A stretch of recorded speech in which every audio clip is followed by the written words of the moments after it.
pause this. 1 second.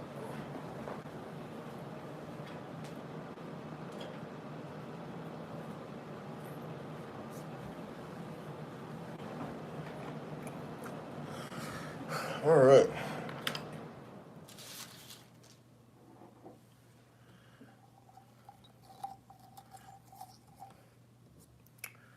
What's up, Jared? 93.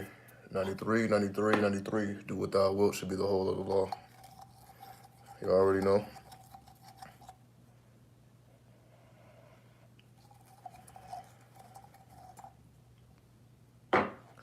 All right.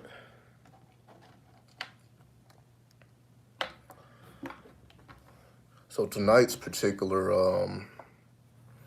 subject matter, I think I need to wait a couple more minutes before I start cussing. So I'll wait a couple minutes before I start cussing. But y'all all see the title, so I don't need to repeat it right now. The motivation behind this title, it just really, I'm not going to say help people get their mind right, because everybody feel like their mind is already right? And we are here to save ourselves at the end of the day. But before I go in, of course, I'm going to take a puff of the devil's leaf and say what needs to be said here. So I think this is a thing that I guess so many people miss, because this is just such a money orientated reality. And obviously, without money you can't really do much. Nothing is for free. So we have taken on this energy of what we call hustle, right? But that's not what it is, right? So we're going to bring some clarity as to what hustle really is and why that really doesn't have anything to do with money. And of course, all this is coming directly from the spirits. You're not going to find this in books and listening to nobody else, right? This is direct channels. So it's probably not going to be in alignment with what nobody else is saying or what nobody else thinks. But as you know, over here in 93, we always cross over those lines because we are, essentially, we earn the right to do so, right? Because we put in work. So because we are constantly putting in work, if you are actually constantly putting in work, and what I mean by constantly is there is no days off, there is no breaks. Like I just got off the clock right now. I literally just walked in, just letting y'all know how serious this shit is. All right? See this? This is food. I ain't even eat. I haven't even touched the food. What am I thinking about? I need to deliver a message. Fuck the food. Fuck the money. Fuck anything else.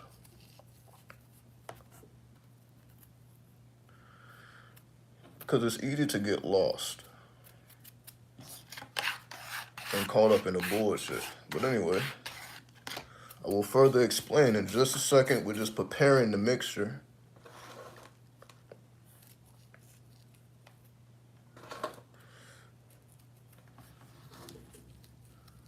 Because I still move like the devil's leaf is illegal. That's how I still move. I don't even move like this shit is legal. Even though it's been legal, I don't even move like it's legal. I still navigate this shit like this ain't something that I really need to show the world. So essentially, if you knew me in 3D, you would think I don't smoke, because you're not going to ever see me smoking, right? As you see, I'm in the goddamn house right now. You wouldn't even know I did this, but that's the whole fucking point. Incognito. Incognito, right? Like when people try to guess my age, they're like, yo, I didn't even know you was that old. fucking low-key OG around this bitch, they don't know though, right? They don't know the work we've been putting in and how deep we have to go to get this information. That's what they fail to realize, right? That we have to journey to the depths of ourselves, the parts of ourselves that we don't like to even get this information, because, again, this is not the information that's going to pay the bills, right? This is what I mean by majority of what people do. They're doing it because they need to keep their goddamn lights on. They need to keep their bills paid, right? I think that light is kind of annoying right there. Let me move over. I think, yeah, that's kind of annoying. Give me a second. Just move over a little bit. We don't keep this going in and out like that. There we go. Let's move over. Cool. So, it's easy to get caught up in pretty much the money, because you know that, okay, yeah, without money, what the fuck you gonna do? What's up, Nebby Blue? 93. The fuck you gonna do without the paper, right? Or at least this is what they have programmed us to believe. Not realizing that the paper is what puts us on the same level as everybody else. What do I mean by that? Like, just because a person has money, it doesn't mean that they had to go through what you had to go through, right? Some people are privileged. Some people didn't have to work for it. Some people don't have to bust their ass. Some people do have to bust their ass for it, right? For every single cent that they earn, they got to earn that shit, really earn that shit. What's up, Cash? Bandicoot 93. So because we live in this structure where we have to survive, this puts us in a very peculiar situation, because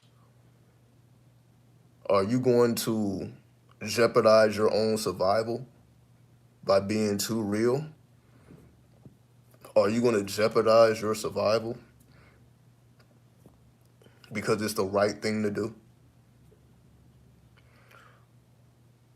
We all know the answer to this, even though people may not want to say it out loud.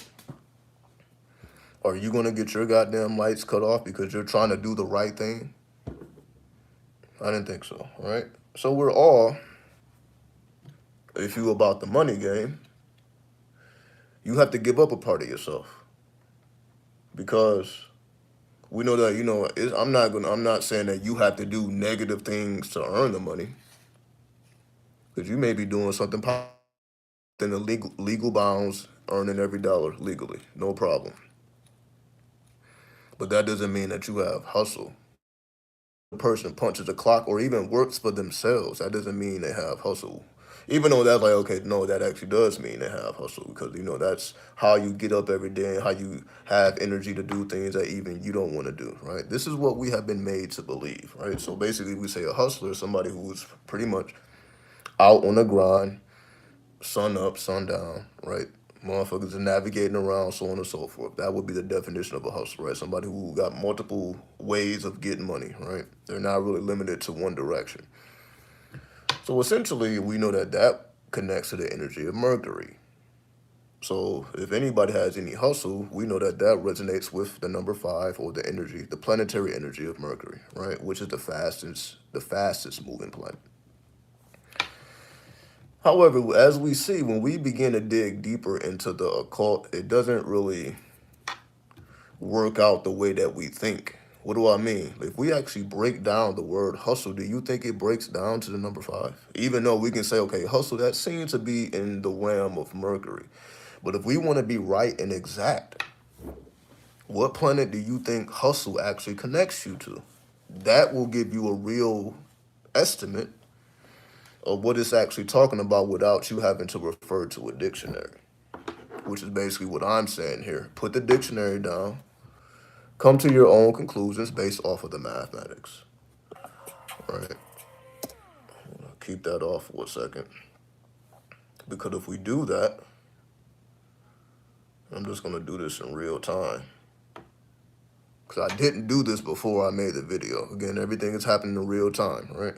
Hustle actually breaks down to the number 4. So if you did it manually or you did it via the app, hustle actually breaks down to the number 4. It's actually not number 5. It's actually not resonated with Mercury, even though we think that that's what hustle means. I'm letting you know, right? If you use numerology, if you take it to the mathematics, it's not going to take it to a 5. It's going to take it to a 4. Now, how does that switch the definition of what you think hustle is and what you think money is, and how these two things correlate? What's up, D Chill 93? All right. That's all I'm doing, because if we just get to the root of what these words we actually use every day actually mean, not what they mean because of a definition, but what they mean based off of the mathematical denomination in which they resonate with. What is their mathematical domain? Because the mathematical domain of hustle connects you to the planet Uranus. So you thinking it's Mercury, it's actually Uranus, which is a higher octave of Mercury. So you can say Uranus is Mercury on the spirit plane. Now that seems completely different than what we think the idea of a hustler is, or what it means to hustle. Like, wait a minute, it kind of makes sense to resonate with Mercury, but once we start dealing with Uranus, you see now you got to dig a little deeper to get to the core of why that is. So if you anything like me, you're always breaking down words, you're always breaking down times, you're breaking down everything, no nothing slip past you. Like, okay, well, that actually throws you for a loop, because now you have to dig into yourself to figure out why hustle or any other word breaks down to what it breaks down to, because it may not make sense to you on the surface. Because again, we have definitions to these words, but the planetary energy may not resonate with the definition. So what are you going to go with? Are you going to go with another man's or another woman's dictionary, which is their definitions? Or are you able to create your own definition based off of the numerology? Again, this is why numerology is banned. Not banned like you can't use it, but most people don't acknowledge it, because you see, you have to define your own reality when you rely on the numerals, the numerical values of things. Because now it ain't no like, okay, what I mean by you have to rely on your own intelligence, meaning, as you see, we have to, when you don't have, I'm not going to say you don't have access to a dictionary. Anybody with a cell phone can access a dictionary, but everybody with a cell phone can't access what it means to break down these letters and connect it to planets. Break down these numbers connected to planets. Everybody ain't doing that, right? So, hustle connected you to Uranus, which is the energy of androgyny, which is half masculine, half feminine. So it's not masculine or feminine. That's the first thing. So even though hustle, you can say it appears to be a masculine trait because it's about action, it's about goal, right? It's about, being active. But as we see, that's not necessarily the case. It's not that Uranus isn't active. Uranus is actually overactive, right? You can say activity represents Mercury, but then when you get to Uranus, you're overactive, which is what penetrates you into the spirit plane. Is when your energy is overactive, meaning what we call the Kundalini awakening or Kundalini rising. That's your energy overacting. That's not your energy being normal. That's your energy overreacting. That's why they call it an awakening. That's why it's tough to go through. This is not an easy process to go through, because you are awakening essentially a sleeping giant. Right? We are all a sleeping giant. You must awake it, though. It's not going to awake on its own. It requires hustle, or the energy of Uranus, which we know to be the Holy Spirit, aka the Holy Guardian Angel, for those who are into the Lima. So you actually access your Holy Guardian Angel through Uranus. So if Uranus takes us to our Holy Guardian Angel, which is how we tap into our true will, knowledge and conversation of the Holy Guardian Angel, it seems to me like your hustle should lead you to your Holy Guardian Angel. So why are so many people just extra concerned with money, as if that is the goal? It's not the goal. And I'm not saying you should neglect yourself in anything in the physical reality. So I'm not here to say, okay, you probably should make less money, you probably shouldn't make no money, you should live off the grid. I'm not saying any of that. You should be a technomancer. I'm always telling you that. Why? Because that allows you to make money no matter where you are on the face of this earth. You become technomatic.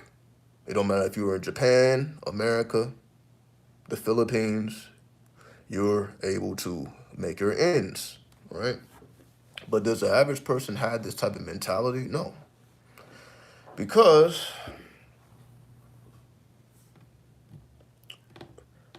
The idea, the addiction, the obsession with money keeps people away from their own spirit. What I mean by that is, you could say money makes a lot of people ugly. I'm not gonna say money does anything. People just have no self-control, so when they get their hands on money, it's not that they don't know what to do with it. It's just that you can kind of see it. Like if you have foresight, you can already see it before it even happens. What I mean by that is, this is why we study human nature. We study human nature because you should be able to predict what people are going to do before they do it. That's why you study these things. You want to be able to become able. You should be able to see things before they happen. That's the whole purpose of why you will even use anything occultic. You want to know things before they happen, not okay. Well, what's happening right now? Like the tarot readers, okay, I want to see what's going on right now. Fuck what's going on right now. That's not really important. Because as we see, hustle requires you to go beyond time. So, just trying to essentially not starve to death isn't enough for you to activate your holy guardian angel. Well, I'm only here because, I need some money, or I need this, I need that. Anybody who is trying to approach the holy guardian angel with their hands out, don't expect to get far with that mentality, because that's not the point. If anything, you're just gonna learn what you should be doing. And are you really, or do you really have enough energy to actually fulfill your goal, which is your purpose in life, not your goal that you set for yourself, because that's something you want for yourself, which has nothing to do with who you really are or why you're here, which is what most people are doing, exercising their free will, right? Most people are out here exercising their free will, and they are not in alignment with what they're actually supposed to be doing here. So they may live a wonderful life, not hurting for shit, not hurting for their next meal. They may be perfectly fine, monetary wise, but then they have to reincarnate because they didn't fulfill their purpose. This is my fucking point. The addiction to money, the obsession over money takes you away from your true will, because you're more concerned with whether it's survival, whether it's thriving, whether the power that money gives you more important to people than actually acquiring power from the source. Some people may feel the source is God. That's why so many people love God. They have a relationship with God. They feel like they are powerful through God. No problem. I'm not here to tell people what the fuck makes them powerful. However, it's really you. You can make yourself powerful because you chose to focus on things that actually matter. Meaning, you're going to make more money doing your true will than not doing it. And it ain't even that the true will makes you the money directly. It may make you the money indirectly. What I mean by that is, like, for example, a person who's popular on social media, they let's just say they have 100,000 followers on a social media platform. Now, you can say technically that doesn't equal money. Just because you have 100,000 followers don't mean you have $100,000 in the bank. It just means you have 100,000 followers. Now, could that lead to $100,000 in the bank? Of course, it could lead to that, but that doesn't equal that. 100K followers doesn't equal that in monetary amount or monetary gains. So what you will have to do is apply business, is apply finesse, is to do all these things that people have to do, that people hire other people to do most of the time. People hire people to manage their social media. People hire people to, do the creative ideas, graphic designers, script writers. It takes a whole team to essentially produce all these shows that we tend to watch on TV or Netflix or Hulu, or all these shows that's an hour long. All these things take a team. It's a team effort, because that's what we've been taught. Again, you need a team. You really don't need a team. They're just telling you that to put money in their pockets, meaning you got to always go to them. Because if you have in your mind that you need a team, That keeps them in power because you have to go to them because they know. But we know too. We just have to do it I'm not even going to say it the hard way, the occult way. Meaning, we're not going to be able to be successful like everybody else. They're not held to the same rules and regulations. So they can sell their soul and be just fine. It doesn't affect them. It's going to affect you though. That's the whole. You try to do what everybody else do and trying to get the same results everybody else get. All you're going to do is damage yourself because you're not meant to be doing these type of workings if you consider yourself a king or a queen. See, people be saying these things because it sounds nice. It's really talking about you are willing to do what nobody else is willing to do. That's what makes you the fucking king or the queen. Meaning you're willing to do what nobody else is willing to do. Nobody else wants to sit on that throne because they know what come with it. So they would rather not jeopardize what they have going on to achieve a higher position and power because they don't understand power. Power is not something we study. You know, since we are children, we study money because we didn't heard. I guess it depends. I'm not going to say what you heard. Some of us came up in a way where money is always people are always complaining about the money that they don't have. So that goes into the subconscious, and we become a replica of what we've been hearing all our life. Like, oh, it's never enough. I got to figure out how to get more. But that's really just a subconscious repeating itself more so than that being the actual reality. That doesn't have to be an actual reality. It never was an actual reality, but we can make it such due to the power of our own mind. Right? That's why it takes hustle. What I mean by hustle is Uranus, it takes Holy Spirit. It's not enough to have spirit, which is what most people associate hustle with. You're just very spirited. You got a lot of energy. You got to have more than energy. You got to be holy with your energy. What I mean by holy is holy means essentially pure. When something is pure, it's holy. But as we see, in the world, in this whitewashed world, in this white man's world, you trying to be authentic, you trying to be holy is probably not going to work out if you're trying to be like everybody else. What I mean by that is,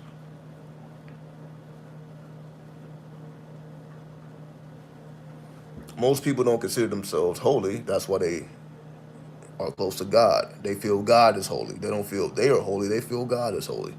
So they're really trying to catch a contact off of God's energy. This is what I'm saying. Most people are just fucking leeches. Most people don't have a relationship with God or trying to be godly because that's just what's in their heart.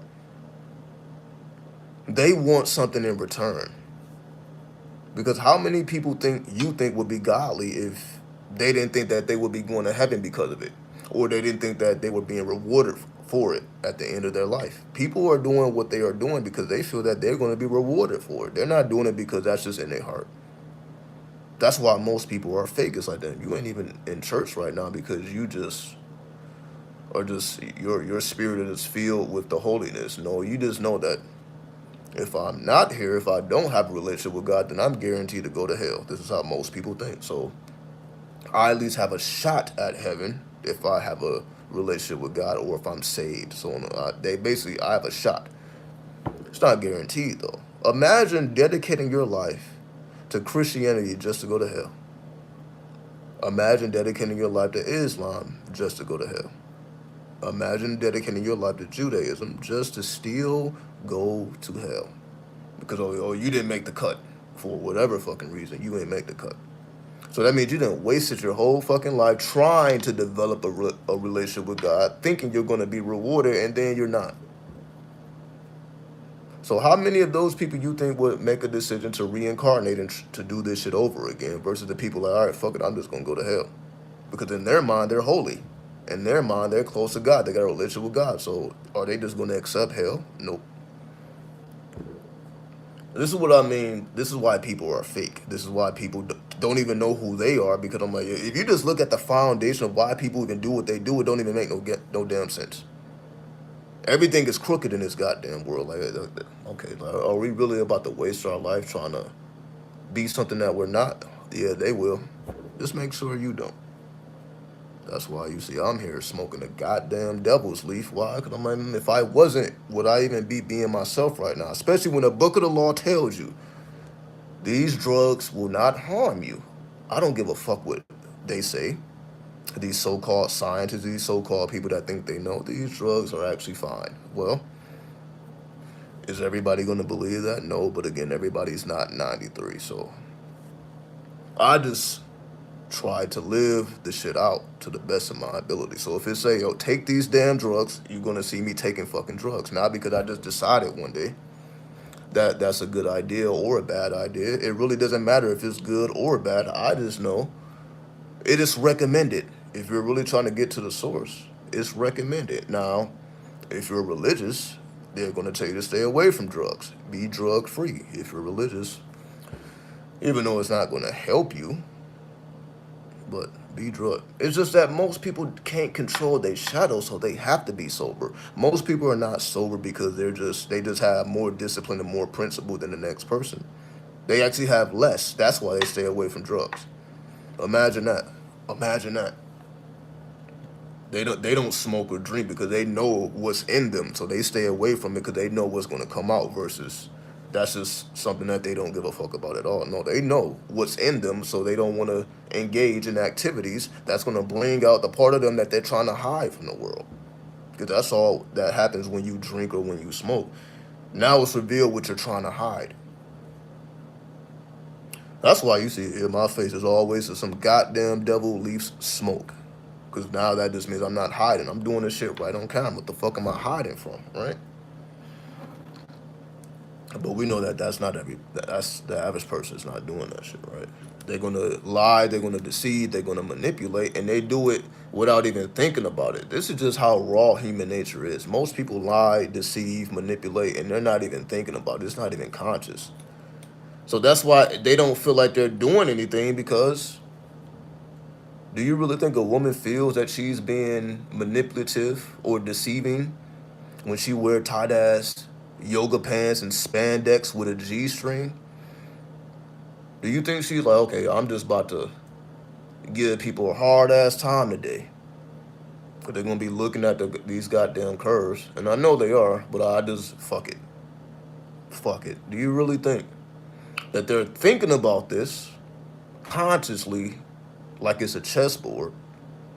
Or men, I'm about to get a fresh cut right now, or I'm about to do this, I'm about to do that. You know what I mean? Trying to be in people's face, doing whatever the fuck they're trying to get themselves into, right? But you see, it's all based in vanity. Nothing is really being accomplished, all right? Because the real work is no shortcuts. That's why you know who's real and who's not. And the people who are not real, eventually you will learn, like, oh, damn, I guess they wasn't real. I thought they was real, but it turns out they wasn't. Because the only thing that keeps you real is you keep your eye, you can say, on the prize, which is your true will. If that's not the most important thing to you, then it will show.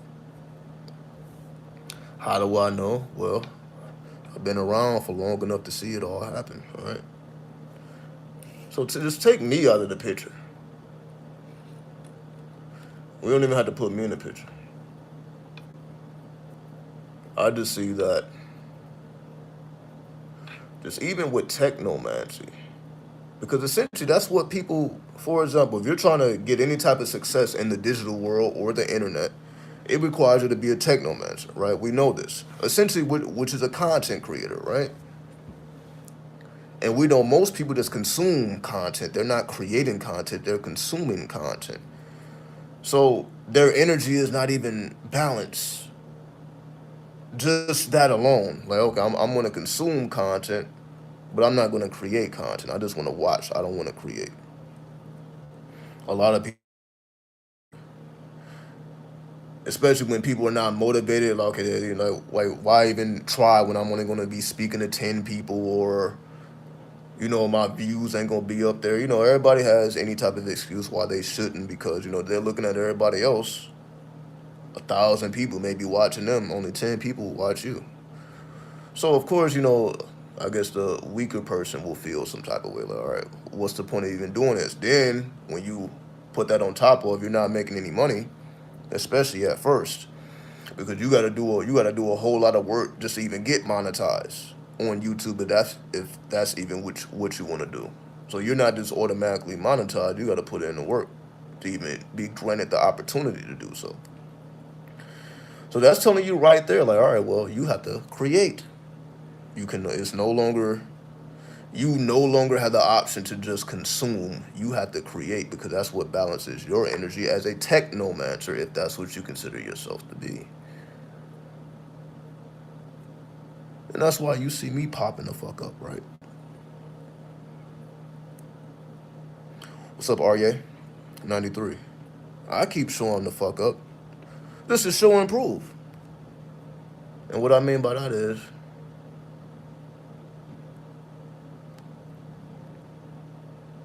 that you see, like, for me, everything that I thought that I was going to get out of, you can say, YouTube or being a content creator, I had to remove myself from all that, because I'm like, none of that shit has anything to do with me. Meaning, just because people want to get on social media and be YouTubers and TikTokers and all these types of, characters, and, they blow up from it. Some people can make people laugh, they get famous. But that wasn't necessarily what I was called to do. So that's why I'm not allowed to do that shit. I'm like, that's really not my lane. Because you see, my lane, it ain't really too many people around. Because, again, you being put to task, right? Who the fuck wants to just do the damn work? They would rather watch you do the work, right? But that's why I'm like, fuck it, let me just show how the work is done. Because I know people just want to watch. A lot of people just want to watch. They ain't really trying to do a goddamn thing. But it's energy like that that just motivated me, to go harder than everybody else.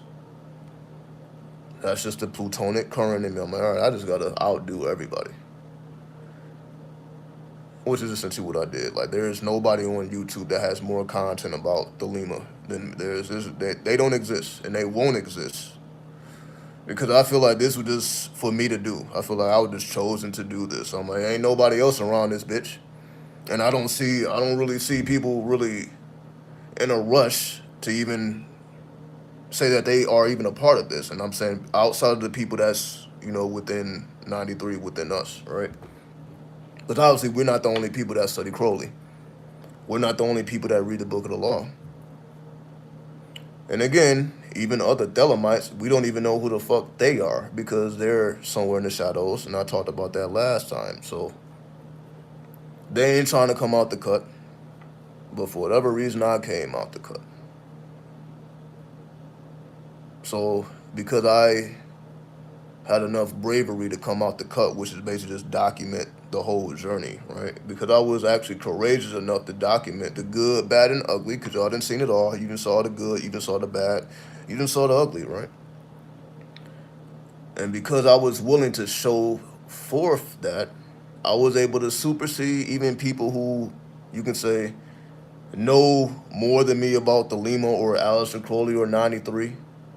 I was able to even supersede them. So let's just say they've been doing this shit for 20, 30 years. I only been doing it for 10. But because I was actually teaching the shit, because I was actually putting my life on the line, you see, I done did that way too many goddamn times. I'm like, all right, I'm willing to die for this shit, basically. Because I'm like, I'm not going to be going harder than other people if I'm not willing to lay my life down. I'm like, all right, well, I know they ain't doing that shit. Let me lay my life down. All right, I did it. That's the only reason I was able to supersede everybody else. Even though, again, I don't even think it is everybody else. I don't even think they exist. Publicly, at least. Because, again, they keep this shit secretive. Which is fine. Even though the Book of the Law tells you to fucking teach. So, I'm like, okay, they're not even following the law. Because if this is really what you are, you're supposed to teach. Not stand out in the public and shout at people and try to hand out flyers. You teach those who are ready to be taught. So in order for you to teach, you have to have some type of experience. In order to have some type of experience, you have to have knowledge. Knowledge turns into wisdom. Now you become wise. And after you travel enough time having wisdom, you begin to understand things. So you can reflect things that other people cannot reflect. Because now you're just reflecting because you then became wise. But you see, that's just a number 1, 2, and 3. This is just mathematics. I'm just speaking math, right? Supreme mathematics, right? 1, 2, 3, 4, 5, 6, 7, 8, 9, 0, aka cipher. You need knowledge to become wise. Wisdom then grants you the third eyesight of understanding. So what we call the third eye is just the number 3 is just understanding, right? Which then proceeds to develop your culture. So your culture is based on your level of understanding or third eye abilities. That's number 4. So your culture is based on your ability to access your own third eye, which then gives you the power, which is the number 5. So it's only after you become cultured, which is basically you have a solid foundation. Number 4, all 4 elements are crystallized. Only then can you access the power that everybody wants, that everybody's grinding so hard. They're trying to get all this money because they're trying to access power. Well, supreme mathematics already told you how to get power. Just that simple. It's the number 5, right? But most people don't know that sequence. So they don't, it's, again, it's really just fucked them at this point because we just know how ignorant and how stupid and foolish people are. And they ain't trying to hear and listen to you, even if you're speaking the most wise wisdom on the face of the earth, they still will walk right past you. And I'm like, let these people die, let the dead bury the dead. There's no longer, we don't even need to concern ourselves with anybody else because, again, we're not here to recruit people, right? That's not the idea behind the limo. Okay, we need recruiters to recruit people, then we need, people to pay, what is it, dues, paying dues, and doing all type of shit, right? That's why I didn't move in that direction. I'm like, wait a minute. I didn't become a so-called YouTuber just to do business. A lot of people just get on these social medias just to do business, no problem, make your money. They don't understand that there's more to be made than money. This is the whole point that I'm trying to get across here. Most people stop at the money as if that's the end all be all, as if, okay, well, I'm here for the money. That's it. Not knowing that you can gain so much more if you're able to look past it. I'm not saying neglect it. I'm not saying, well, fuck it. Even though I am saying fuck it. Because in order for you to see the full picture, you got to go beyond it. Like, you do not do anything just for money. But we see that's what the average person does. That's why we don't live that life. Do not do anything that doesn't bring you some type of fulfillment or happiness. That's all. Like, you shouldn't be doing that shit. But how many people are out here working jobs and doing shit that they don't want to do? They're not following the rules. So, of course, they're going to complain. And the negative energy takes them over. That's how they become, victims. All type of dumbass shit is happening to them, right? They always fucking need help and shit. But it's mental. Because they're money orientated. Why? Because that's why most people, they're asking for money. The homeless people in the streets, they're asking for money. They're not asking for wisdom. They're asking for money. Your family members, are they asking you for wisdom or are they asking you for money? Okay? So, as you see, people are not even able to penetrate beyond money. It's just it has such a powerful hold over people. Not because it's just that damn powerful. It's just that, I guess, people are just trying to mimic the people that started. I'm not gonna say that. That's inappropriate. Let me say it this way: the Pilgrims, aka Christopher Columbus, they were money orientated. Do you think the Indians, aka the natives, do you think they were money orientated? Of course not. Because they knew how to live off the land.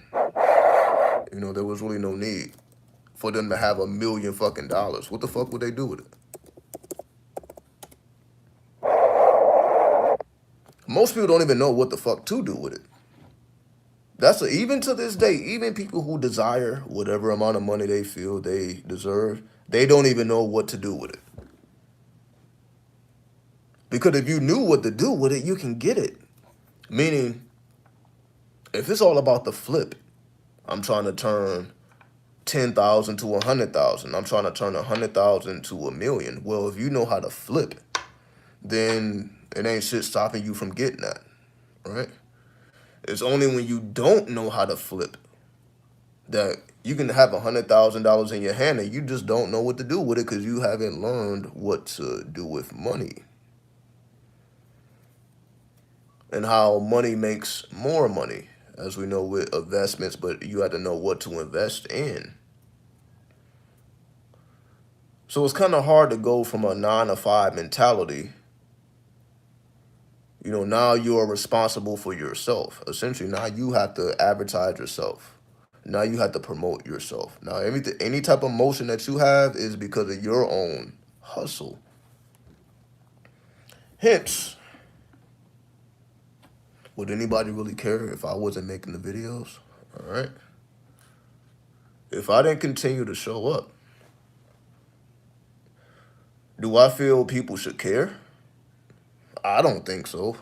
Somebody else may feel different. I'm like, the only reason y'all should care is because I care. Because I keep showing the fuck up, right? I didn't just fall off. I keep showing y'all like, okay, well, if a king is always a king, if a queen is always a queen, then even if you see people going through hardship, it's only temporary. As we see, all the hardship y'all saw me go through, was it not temporary? Because we see what's going on now, right? But if you don't know this ahead of time, and I'm not saying that anybody has to really struggle. It's just that when you have to detox from money, or you could say a money consciousness, because they have integrated this into spirituality. That's why I'm even bringing this up. Money don't have anything to do with spirituality, but you have people, again, they're trying to manifest, they're trying to, money consciousness. It's like, wait, what the fuck does money have to do with anything we're trying to do here? I'm not even going to say you're trying to do. What the fuck does money have to do with anything when it comes to your true will? I mean, you got to get over the money. Because your true will may not make you a lot of money. That's my whole point, right? You doing what you love may not make you a lot of money. Which is why people don't mind doing what they hate, because that's what's paying the bills. What I'm saying is,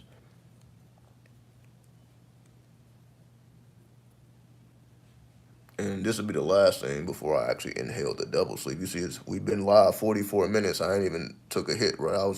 It's just been sitting here.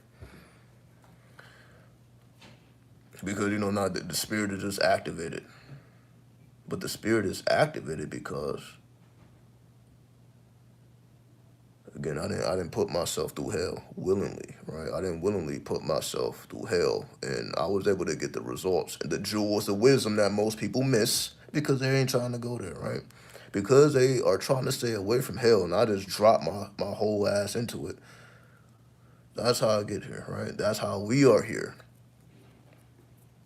And that's just what makes us different than it. There is nobody else like us. There's nobody like 93. I guarantee it. Again, as you see, ain't nobody else. They don't even want to claim this. This is just how spooked out they are. And not just religious people, but also spiritual people. Because you would think, like, okay, if people are spiritual, eventually they would make their way over here in terms of, to become an occultist. You may start off as a spiritualist, but eventually you become an occultist. Because a spiritualist, again, that's, you can, it's really no definition of spiritualist. There's a definition for an occultist, but there's really no definition for a spiritualist. Why? Because you can be doing any goddamn thing. Versus occultist, you're doing a certain thing. You're not really freestyling with the occult, right? That's why I always tell y'all, memorize it. You're not freestyling. You have to actually learn things. You have to memorize things. You have to commit things to memory, things that already exist. Planets, zodiac, numbers, tarot, Kabbalah, all those things already exist. So you're committing to memory things that have already existed. And then you're bringing it to a newer understanding, which is all we're doing here. We're taking old, you can say, ideas and concepts, astrology, numerology, Kabbalah, tarot, all these things are old. We're taking these old concepts, putting it into our laboratory, which is us, your inner laboratory. You're putting the wisdom of the ancients into your inner laboratory, and then when you are able to reflect on it because it makes you wise, now you're able to produce new knowledge or say things that people haven't said before. And this is all the fuck we do here, right? We are just producing an energy that most people are not willing to produce because, again, it's not going to lace your pockets up, right? Which is, again, as you see me, I had to get money from a different source. I'm like, yo, I can't look to YouTube to extract resources from, which is what most people are doing. They're trying to extract resources. That's why they want to be famous. That's why they want followers. That's why they want subscribers, because they're trying to translate it into money. If you delete that, like, I don't give a fuck about that. I'll get the money elsewhere, doing something I actually love, so I don't feel like I'm wasting my time. Then that's going to give me the energy to want to actually pursue my true will, because I'm actually doing something I love instead of something draining my energy. That's why y'all see, I just did 12 fucking hours. All right, I just did 12 hours. You see, I'm right here on YouTube. I still got the energy. I can just come home and just lay the fuck down. You see, I didn't even take a bite to eat. No smoke. This is just pure energy right now, all right? But that's because I had to get over the bullshit. I don't really care about money like other people care about money. But when I stop caring about it, now I'm making more than I ever made. But I care about it so little, I'm like, it makes sense to me now, right? Because when I cared about it all the way up here, thinking about how I'm supposed to make money every goddamn day, now it's like it was just always a struggle to do that. Now when I'm like, I ain't even got to think about how the money is made. Now it's all over the goddamn place. Because I had to release my own attachment, thinking that, okay, that means something. Like, all right, just because you got 100,000 in the bank, million in the bank, even $100 in the bank, it's like, so fucking what? All it is granting you access to power. But remember, we can access power without the money. This is what I'm trying to remind you of. You can access the power without the money. They need the money because they don't have anything else. All they have is money. And if they didn't have money, they wouldn't be worth nothing. It's just that simple. The only reason that we even give value to the people we give value to, like the celebrities and all these people who are not examples whatsoever, is because they have the money. If they didn't have the money, you wouldn't give a fuck.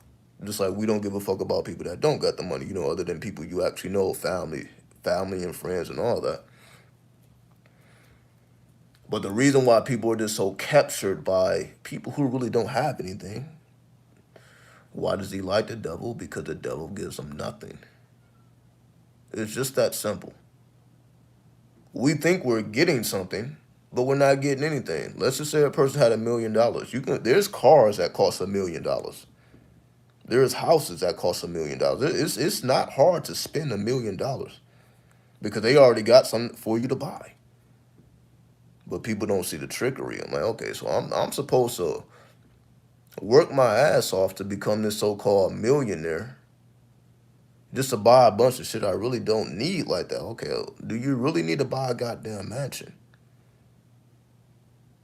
Like, all the things you can do with $1 million, is it actually necessary? Not really, right? It's not really necessary for you to even, but it is for them. That's my whole thing. It is for them. But you're not them. So we don't have to behave like them. We don't have to have the same values as them. That's why I had to be the example, though. I can't just be talking this shit. I'm like, let me show you just how much I don't give a fuck. And which is what I'm doing, right? I'm like, yeah, I just did 12 hours. I'm like, it's as if I didn't work at all. And then they fucking paying me. I'm like, this shit don't make, I'm not going to say it don't make sense. I'm like, I get it now. It's like I just care so little about it. They're just throwing it at me. Well, you want more, you want more. And again, but I had to get to a point where I'm like, nah, I'm cool. Because it was a certain point where I'm like, yeah, I need more, I need more, I need more, I need more. Now I was like, I just get it my damn self, right? Which is what we're self-sufficient, right? I'm like, do I really care about somebody else doing me a favor, or do I create my own opportunities? It's another thing. A lot of people are looking for favors. That's why celebrities don't fuck with the public.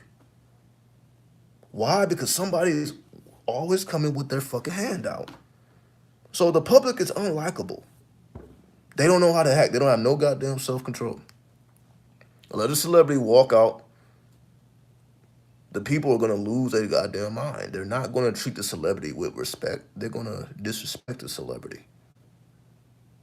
That's why the celebrity don't fuck with the people unless they paid to fuck with them. Like, for example, you got to pay to meet certain celebrities at certain location. If you ain't putting up the money, then they don't even want to communicate with you. And I'm not saying that it's their fault. It's the people's fault because the people don't know how to control themselves. Why? Because is that a class you're going to take in school, or you're going to learn how to control yourself in college? The only way you're actually going to be able to balance your skills of Mayat is if you actually come upon that knowledge. If you never come upon the knowledge, then, or you don't acknowledge it, because some people, they may know about astrology, numerology, but they don't understand how it works.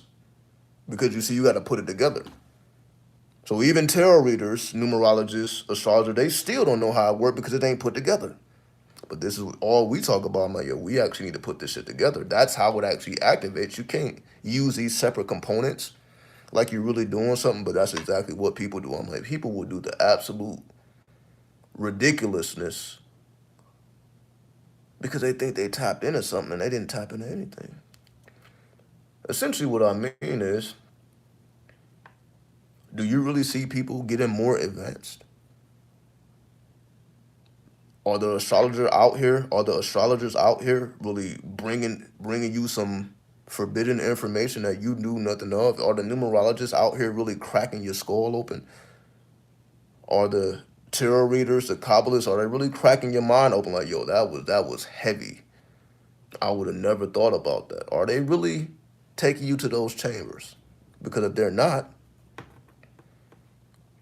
it's because they're not qualified to. It's not that it's not possible. It's like, yo, you actually have to, again, as an occultist, not as a spiritualist. So if they're a spiritualist, then it don't apply to them. As an occultist, again, you have to follow certain rules and regulations, which is the only reason why I'm still here. The only reason why I'm still here is because I actually live out the laws. Otherwise, I would have been I would not be here. I wouldn't be here. I know. I'm like, yo, I had to dedicate my whole life to this shit. I wouldn't even be here. If I didn't dedicate my life to 93, I wouldn't be here. Not to say that I would have died, but I just I wouldn't have been myself. I found myself in 93. Is that going to be everybody's story? No. And I respect it. Maybe, unless you just go back to religion, I can't say I respect that. But anything occultic, I respect it because you're taking a step that most people will never take. And you're doing it on your own. Not because the school told you, not because another person, it's because you're doing it on your own and you have found the value in knowing this making you wise and being able to reflect from the inside out. Which is essentially now you're able to produce new information because you have the tools, which is the occult. The occult gives you the tools to produce new information. Right? I recently resonated with the philosophy of, what is it? I'm not even about to say this word. What? Solipsism. I'm probably saying that shit wrong. While mixing it with the rules of the occult. And I say go for it. I say go for it. Because you know that's not taught that way. But if you're able to see parallels in something that's not taught, that may be something only you see as an occultist. So you're able to see things that's just not registering to other people. And then you can cultivate that, you can build on that, and you can make it something brand new for you, not for the world, but for you. But again, maybe even that's not enough. I really think I'm here because I just don't care enough. I mean, I'm just going to be completely honest. You know what I mean? I'm like, because if I cared too much, I would have took it too seriously. And then it just wouldn't have made sense for me to keep showing up because it's like I can't even imagine that though. It's like I'm trying to like imagine like what if I didn't do that, and it's like nothing is coming to mind. I'm like, damn, I can't even think about the alternative of me not doing this. It's like this is like, well, there is no alternative. Contemplate what would I be doing if I wasn't doing this? It's like nothing comes up. Cause I'm like, oh, what am I supposed to be, a fucking doctor selling pills? I'm like, I'm just not motivated to be a part of the status quo whatsoever because I know it's bullshit. So I'm like, then what the fuck was I? What else was there for me to do other than be an occultist with this type of mind? I'm like, I don't even belong in the world. I'm just gonna force my way in this world, and then the world changes. Not because I followed the rules, because I didn't follow the rules. New rules were created. That's why we are in the new age, the new aeon. New rules had to be created for us to again be the technomancers that we are. It's not a coincidence that technomancy is the rule. I'm probably saying that backwards. It's the rule of the law. I don't even know if I'm saying that properly. These are things that I hear for whatever reason. It just comes up. I'm like, that didn't even lingo I even use, but for whatever reason, it just popped up in my mind. I'm like, it'd be a lot of strange ass shit that just pops up. I'm like, why am I even thinking about that? I ain't seen that since I was a child. It'd be strange, ridiculous shit. Nonetheless, let me actually, because we're at 58 minutes on it, let me actually take a puff of the devil's leaf now. Because I'm like, all right, we know why we're here. So let me remove my ego out of it. And, let me tap into the Akasha, the Akashic, and we'll see what else needs to be revealed. But I show up because I just want to. What's up, Bucky? 410. I continue to show up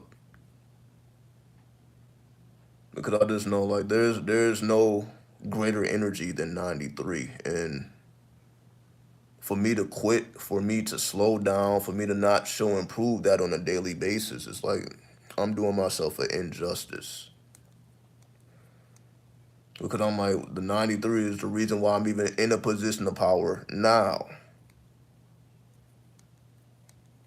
Because I'm like, I've worked jobs before, but I wasn't really in a position of power because I wasn't an occultist. I didn't understand what power was. So how the fuck was I supposed to obtain power if I didn't even know what power was? I was just under the illusion of what I thought power was.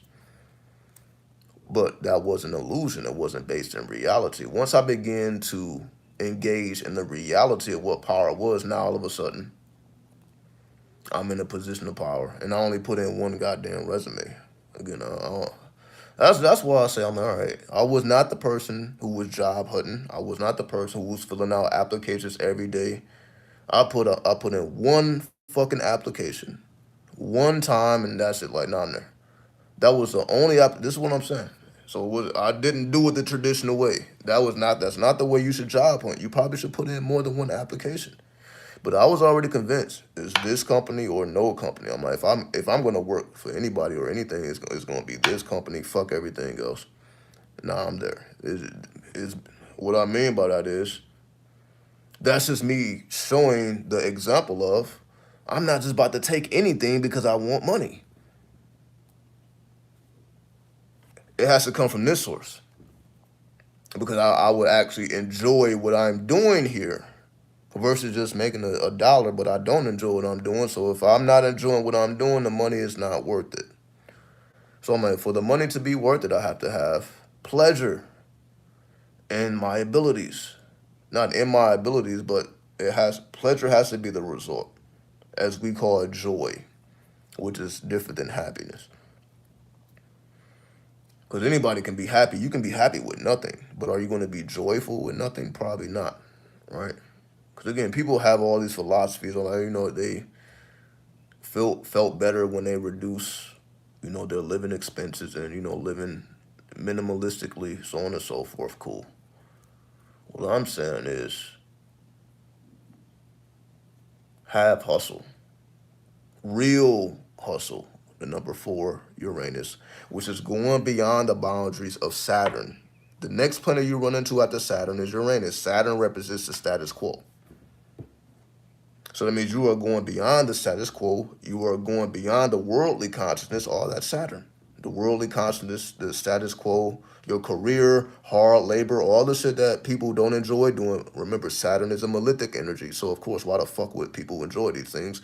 Is the nature of Saturn is not to be enjoyed. But people don't even know that shit. It's like, oh, I hate work. Well, you hate fucking, that's the malefic energy of Saturn. So the fact that people just hate clocking in, that's Saturn. But if you understand that, because Saturn is also the clock, clocking in, if you understand, like, oh, this is just Saturn, there's a way to manipulate this energy in a way that I can get some type of enjoyment or fulfillment, because I know that the energy is malefic by nature or demonic by nature. Saturn is demonic by nature. So the fact that people feel like they hate clocking in and because their bosses are fucking demons, I'm like, oh, there's a little truth to that. That's why you have to be a jinn. That's what I'm saying. It ain't even, that's not even a common word. If you say demon, everybody knows what a demon is. You say, well, a jinn, most people don't know what a jinn is unless you're Islamically based. If you're not Islamically based, you see I'm wearing a goddamn turban. And I wore this shit to work. And then people actually like this shit, which was surprising to me. Because y'all know I used to be wearing the hat to the back. I actually have it right here. I'm not going to grab it, though. But y'all see I've been wearing the hats. That's just been the style for, I guess, the last month or so. Now I'm back to the turbans. And now people are like, oh, but I'm in a new department now. So the original people that saw me in the turbans, these are not the same people, right? So this is a whole different group of people. So I'm coming up with the turban. They're like, yo, I need that. Even today, they're like, yo, where's the turban from? They're like, yo, where'd you get that from? It's just something about this goddamn turban. They're like, yo, they don't know though. It ain't the turban, it's the energy. They don't know, like, yo, I'm actually Islamic my whole life. They don't know that though. So it's different when I put the goddamn turban on versus if somebody just doing it for fashion. This ain't just for fashion, as we see, right? I actually got a little bit of game under my belt, which is what the sense. Somebody has some type of knowledge. So when you saw a person with a turban, it means that they knew something. This person is wise. This person knows something. I'm like, that's why I wear it, so that I know. That's just the original meaning. Now, is everybody looking at me because I know, no, average person don't know nothing about this? But I prefer that. And for me, I prefer to activate symbolism. This is just a huge symbol. The same thing with the glasses, right? The I word. As we know, I've been through this already, right? Symbols. Medusa, right? Symbols. The reason why I wear the symbol, it's all symbolic, right? So people just see the combinations of the symbols, and then that gives them a vibe. Like, damn, that's a hard ass turban. But would you say it's hard if somebody else was wearing it, who's not Islamic, who's like, oh, they're actually the real deal? It's not gonna hit the same, as we know. So it's just little things like that I'm like, okay. And so to me, getting big headed or taking a flattery like I'm just doing something, I'm like, no, it's the energy. If I would have put this turban on and I wasn't Islamic, then again, it wouldn't hit the same. Like, what the fuck you got the turban on for? But if somebody asked me, like, yo, what the fuck you, ain't nobody gonna ask, but I'm like, yo, this is my culture. What the fuck you mean? Why I got the guy, Alistair Crowley had a fucking turban. Dude. All right. There's pictures of Alistair Crowley with fucking turbans. All right. So, just to bring it full circle, so that means I'm like, oh no. He wasn't shy of, but he was going to the Middle East to get the game. That's the whole point. Meaning he had to go around those Muslims to get the game, the Lima. He had to go to the pyramids. Who's running the pyramids in Egypt? Muslims. Right? So he had to go to the Muslims to receive the book of the law. Not that he went to them directly, but he had to go to their territory. Right? He had to go to their territory to get the game. Why? Why wasn't the book of the law revealed somewhere in Japan or somewhere in China, somewhere in the Philippines, right? Why was it surrounded by an Islamic force? Even though you can say it's Egyptian, it's dealing with Egyptian deities or Kemetic energies, well, the people that will even allow you in there are Muslims, meaning you can't even go to the holy city of Mecca if you're not a Muslim. Non-Muslims are not allowed at the holy city of Mecca. For those who don't know, you are not allowed. You can't even go. You're like, oh, well, I just want to see what's going on. Nope.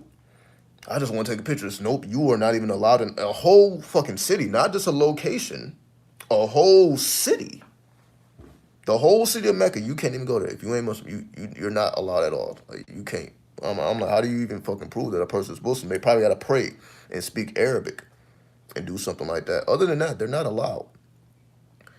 Because I saw this, a Jewish man had snuck into the holy city of Mecca, and they fired his ass up. They're like, yo, because it was a Muslim that allowed him in there. I mean, it was one of their own. And they lost their mind. They're like, yo, you're breaking tradition. Non-Muslims are not supposed to be nowhere around us. I'm just using that as an example of, meaning we still have that type of energy on the planet. Meaning, if you ain't one of us, then you're not even allowed. To me, I'm like, that actually makes sense. Because that's how I feel. I'm like, if you're not 93, then you're really not allowed close to me at all, right? Because I'm like, I don't really know what you're capable of. I'm like, yo, if you're not really with the shits, then how could I really trust you? Versus, I'm like, all right, if you know what I know, and we on the same page, and we good to go. But that's not always the case. That's rarely the case. As we know, when you in real life, you're not dealing with 93, so you're dealing with other types of people, with other types of spiritualists.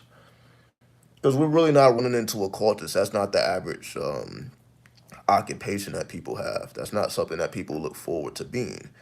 That's not something that, like, yeah, why the fuck would they want to be an occultist? Is that, is it popular? Is it cool? Probably not. So the fact that you have ended up over here, something that's not popular, that's not cool, that's not trendy, something that, if anything, is banned, is forbidden, it's censored. You're not really going to get it in an original raw way. And again, I got the hiccups now. That's why the book of the law is so ruthless. It just tells the ruthless truth. Because it's like, yo, why would I try to soften the message when this is what they need to hear? Excuse me.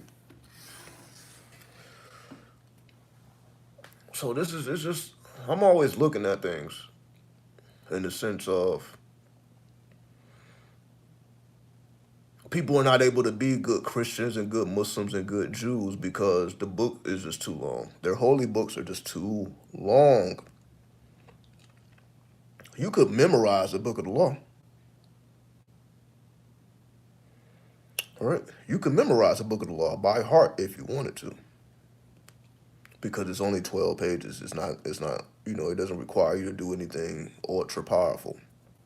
But you become ultra powerful if you commit it to memory. And if you are a part of the Lima, that's what you should be doing anyway, in terms of, like, when you read the Limic literature, it's telling you should commit this to memory. It's right before you even read anything to Limic. You should probably commit this to memory.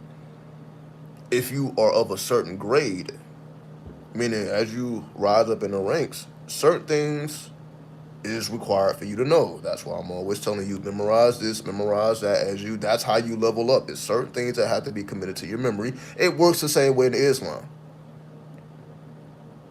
You have to commit things to memory. So again, whether you're a 5%er, whether you're an Orthodox Muslim, you still are committing things to memory. Whether it's surahs in the Quran, 120 lessons, it's all the memory. That's why I always emphasize memory. That's just my Islamic self. I'm like, oh, that's all I've had to do the whole time is commit to memory. So even before it was 93, even before it was Delima, I had to commit to memory 120 lessons. I had to commit to memory surahs. When I was a Muslim praying 5 times a day, I had to commit surahs, which is just prayers, to memory so that I can lead the prayer and all type of shit. So that has always been a constant. I'm like, hey, commit to memory, because those people were, you could say, rewarded or looked high upon. People who knew the whole Quran, people who had memorized a lot of verses, a lot of surahs. These people were honored. It's like, damn, your memory goes deep. It wasn't about how much money they had. It was about how deep do your memory go, which is basically what this question is asking. I would like to know how to approach items such as cash, jewelry, food. I don't know why, but I believe I had the power to do so. This is what I'm telling you now. It comes from memory power. So while everybody else is thinking about money, commit more to your memory and watch how your life changes. Right? Watch how your life changes when you change what's in your unconscious mind. Your memory is your unconscious mind that we call the Akashic Records, right? So when you are in control of what is in your unconscious mind, not just your subconscious, your unconscious, meaning this information has went so deep that you even dream about it. You dream about the shit. That's just how deep it is inside you. But again, that's if you really feel that way about this in your heart, and if you don't, find whatever does make you feel joy in your heart. If it's not this, then find whatever it is so that you can dedicate yourself to it fully and not be bullshitting, because you're just wasting your own time. Right? It ain't about nobody else's time. Like, why would you bullshit yourself? Because it's the journey is for you. The journey is for yourself. Fuck it, fuck anybody and everybody else, because they never really mattered anyway, because it was for you to complete your mission. Can't nobody else do it. That's what I mean by this whole ideal. You need a team, you need a team, you need a team. So without a team, you can't fulfill your purpose on the planet. You need a team to fulfill your purpose. It seems to me like we have AI. Nah, what the fuck do you need another human being for? We have artificial intelligence now. We have apps, we have software that can make whole websites. I didn't seen whole websites just be generated out of the nothingness because we got AI generating whole websites, whole mathematical equations. This shit is just popping up like, god damn, all you gotta do is make the little modifications. The fuck you need a team for? Because before you would have had to pay somebody to do that. Now you just pay the AI. You don't even need another human being. Anything another human being was doing before AI, now AI does it. Which just lets you know you don't need them. If you want to pay anybody, pay AI. Pay AI. Because AI is going to give you all the tools you need to do whatever it is you're trying to do on the internet. AI will help you to get there. Not another human being. Because you got to deal with emotions. You got to deal with a bunch of shit that you don't have to deal with when you're dealing with AI. So I would say become more familiar with what you can actually do with AI. Most people don't know. You can just generate whole websites. You can do all type of shit with AI. Are most people taking advantage of this? No. Or they're still thinking about money when they're taking advantage, which is kind of missing the point. Like, okay, well, I really don't need to be so hardcore focused on the money when I can be hardcore focused on the technomancy, the work that I have to put in so that the money just flows naturally. Because again, people call this money karma. If you have money karma, you're going to always have money problems. So the people who have money problems is not just because they made the wrong decision one day and they just can't bounce back from it. It's due to money karma. And until you clear up the money karma, the money is just not going to be there like you want it to be there. But it ain't because you just don't work enough hours. It ain't because of anything you think it is. It's because of what you don't think it is. And this is what I mean. Most of our problems is not what you even think it is. Because people are trying to solve problems on a physical plane. Like, this is not the realm of results. Everything that happens here is a realm of results. The realm of cause, again, memory, most people are not there. So essentially, they're not even in control of their own life. Because what happens when you have, like, planetary retrograde? See, this is why when people spaz out. but they don't understand. They didn't even know it was a retrograde going on that they wasn't even aware of. For example, we know that Mercury retrograde happens, every 3-4 months. Do you think the average person, I guess, because they do write articles about Mercury retrograde, but do they write articles about Saturn retrograde, Jupiter retrograde, Mars retrograde? We barely even hear about the other planetary retrogrades, as if they don't have retrogrades, but they do. Even the outer planets, Uranus, Neptune, Jupiter, all these energies can go retrograde. The only planet, or the only planets that don't go retrograde is the sun and the moon. Everything other than the sun and the moon, they go retrograde. So things begin happening that's very different. The energy again becomes more malefic. It's more karmic. You're clearing out the energy. You're more internally based, right? So the reason why I'm even mentioning all that, because if we look at all the planets, now I'm not gonna say all the planets. If we look at the planets that are currently in retrograde, and I'm doing this in real time, so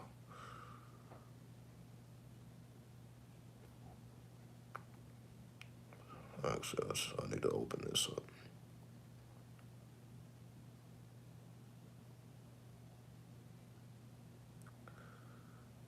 Okay, so we look at the current retrograde energies. Jupiter is retrograde, Uranus is retrograde, Neptune is retrograde. So we have 3 retrograde planets. We have Neptune, Uranus, and also Jupiter. So what does that mean? See, the average person, that's a mathematical equation. It probably went over most people's heads. Like, yo, that's a mathematical equation. Do you know how to put that mathematical equation together? You got 3 planets, Uranus, Neptune, Jupiter. So Uranus, Neptune equal Jupiter. So what does that produce? When you combine the energies of Uranus and Neptune, and it equals into Jupiter, which is basically, that would be in the form of a midpoint. That's an astrology midpoint equation. So as you see, you can actually come to some type of conclusion of what that shit means. Is that going to tell you that in an astrology book? Nope. Nope. You're not even going to hear that from another human being. Because these are things I figured out as I've been putting the work in, right? That's why everything I talk about, I had to figure the shit out. That's why I'm like, I didn't even have time to read no more because I'm too busy figuring shit out. I didn't even have time to read. Versus, I was a person that read a lot of books, but I lost the time to read because I'm like, damn, I got to figure out these goddamn equations now.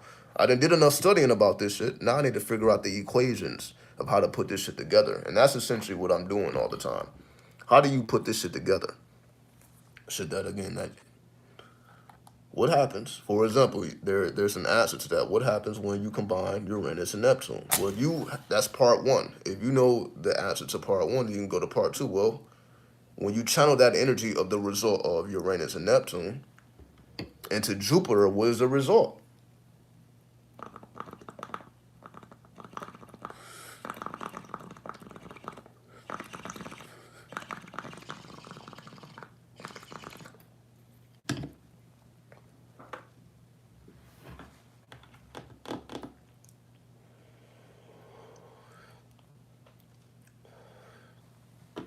Because if you really look at the result, you're like, damn, that is what we're talking about right now, right?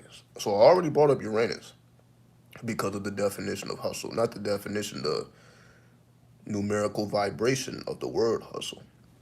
That took us to Uranus. So we already have an idea of the Uranus energy. What happens when Uranus combines with Neptune? Well, if Uranus represents the higher octave of Mercury, essentially, Uranus is your inventive mind. Your inventive mind is essentially your astrological mind, your occultic mind.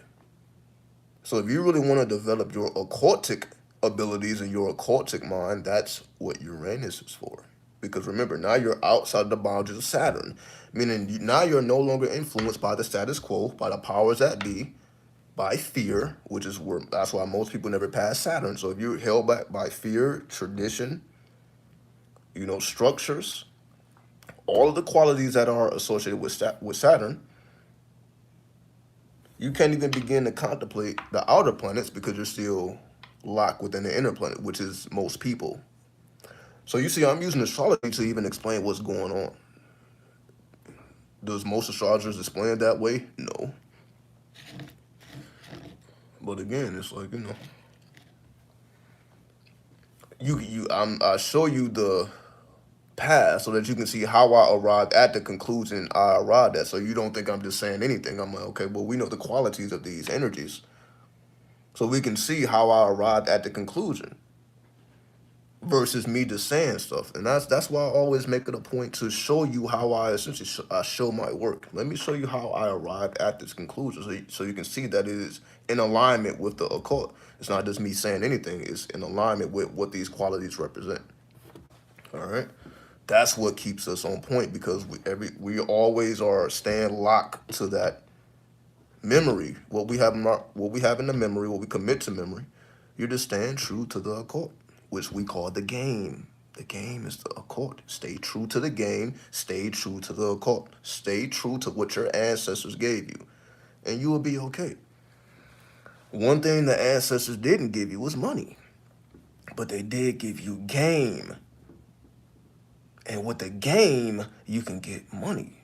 So you tell me what's more important. Now that's street terms, right? Anybody can understand that. We know that to be true. If you have game, you can get money. Okay? So you tell me what's more valuable, game or money? So if you take the route of, okay, well, let me begin to acquire game, which is forbidden knowledge. So game is not just knowledge, it's forbidden knowledge. Knowledge that's not accessible to the public. It's not that it's locked up and they threw away the key, it's just hidden in books. And it's also hidden within you.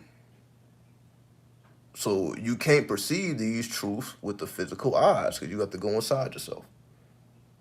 And going inside yourself, you're going inside everybody else and see how everybody else is just playing out their role. So you just expect people to live out, their energy. So you use people to study. 'Cause that's what I do. Like I study people. So I'm not just going around just hating people because, they're foolish. Oh my God. Are they true to their zodiac sign? This is what I'm thinking. Are they true to their personality? Like, does their mathematics equate to the result that I'm looking at? Because if so, I may not follow the same lifestyle or share the same opinions as them, but I see that they are true to their mathematics. And it's not because they're waking up every day with the intention to be that way. They just are. It's more subconscious, it's more unconscious. You can say this is the unconscious. Now we're going into Neptune, because Neptune is the unconscious. We got the higher self, Uranus, lower self, Neptune. All right? Nobody told me that. I'm like, oh, that's just what that is. Holy guardian angel. Then you got the devils. Neptune, your unconscious, right? Your darkness, the triple darkness. So now we're not just talking about the darkness, now we're talking about the triple darkness. And when we're dealing with the triple darkness,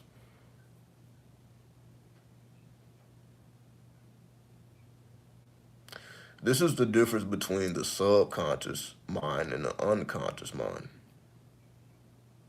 Because the subconscious mind has been talked about for like the last 100 years. Like we all know the classic book, like The Power of the Subconscious Mind. I believe it was written by James or Joseph Murphy, something like that. The Power of the Subconscious Mind. I'm just naming that because that's one of the classical books, like Think and Grow Rich. And now that book it's probably been over 100 years, close to 100 years since that was written. Just letting you know, like they've been talking about the subconscious mind. That's not new, right?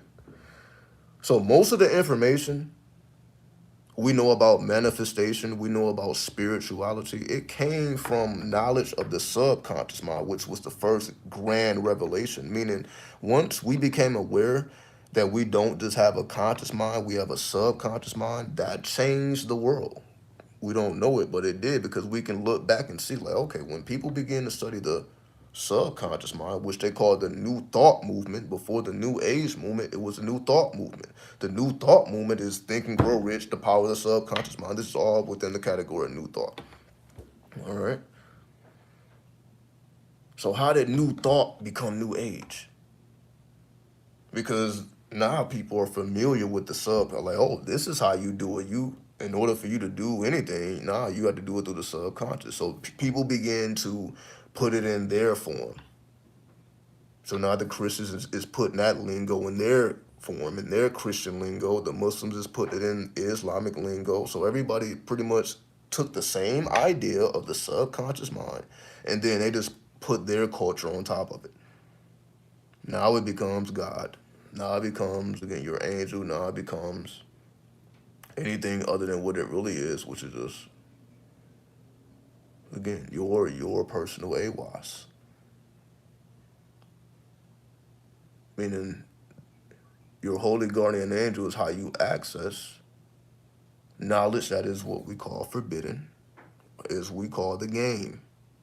As they say, the game is in you. The game is not a book to be read, right? I'm saying right because hopefully you understand. The game is not a book to be read. The game is you, because ultimately it's for you to unlock the chambers of your subconscious mind. This is what the game is. So even in the game, the streets, it's the same. The subconscious mind is how you essentially make things happen. Everybody essentially understood that, and it was spread in all dimensions, and this is the same thing. So even if we're talking about manifesting, they say, okay, well, you got to visualize. Well, where is that taking place? In the subconscious mind. You got to feel it. Well, where is that taking place? Emotions, well, what's controlling the emotions? The subconscious mind. So you see all these things come from a source. The discovery of the subconscious mind connected to the New Thought movement. Could you see? I always put the historical reference so that we can understand the timeline, right? Because once you see, when we understand the timeline, for whatever reason, people don't want to understand the damn timeline. They just want to understand the event. You can't understand the event without understanding the energy around the event and what was going on that led up to these things. So you can see the fullness of it instead of just, again, what everybody else is seeing, which is everything else. But you see how I just simplified everything subconscious mind. That revolutionized, and it created a whole fucking movement. Okay. Now we go into the unconscious mind. Well, who was talking about that? Oh, that's right, Carl Jung or Carl Jung. Now he broke shit. He broke the barrier open. People thought the subconscious mind is a way. We got all these books. People still talk about it to this day. Why? Because the people that taught them was taught the subconscious mind. So it's just a generational thing. So that's why people are in 2023. People are still talking about essentially the subconscious mind and manifestation. That's a spiritualist. This is the definition of spiritualist. Right. So now we know what a spiritualist is. This is somebody who takes on the teachings of the subconscious mind in some various form. That's all it is. They're just teaching the science of the subconscious mind. They're just putting it in there with people are selling products, doing this. This is the whole game. That's why spiritualists come on here and they do just that. Is this not what we see all in the fucking so-called conscious community, spiritual community? We see exactly what's going on there. Selling the science of the subconscious mind in their form and their lingo, and they just put their experience on top of it. But it all comes down, they're going to talk some subconscious mind talk. I guarantee it. No matter whose book you read, what is on it. You got to believe in yourself. You got to follow your passion. Well, That's subconscious activities. Because how the fuck do you know what your passion is? You may not know what it is. You may have to discover it in a dream. Maybe it just is just so out of your, it may seem so out of your reach you wouldn't even believe it. So that's why you only can see it in dreams. It's like when we really know what we're capable of, it's like it just seems unrealistic. It's like, nah, it couldn't be that. But it is that. And clearly the ancestors knew it, because here we are still holding true to their science that they gave to us, their wisdom. Take this and then make something new with it. Don't do what we did, because we were in the moment, we were in the now, creating in the now. So you do the same. Create in the now. We are in the age of technology. So we have to utilize technology, because this is the current that we are in. For us not to utilize technology, we're just cheating ourselves. That's why I choose to utilize technology as a vessel to communicate this. Because it would be foolish for me not to. I'm like, okay, we're in the age of technology. Why would I not use technology to expand the message instead of trying to limit myself to the people I actually have physical access to? But we see how far and wide 93 is, right? The whole Western Hemisphere is in this bitch. America, all the way to Europe, we got the whole goddamn West, because it's the Western way to tap in. That's all it is. That's why I took a Western mind, or again, a white man called Alistair Crowley, because of this. Like, yo, we are in the Western Hemisphere, so our mind works in a different way just because of where we're born and where we're located, right?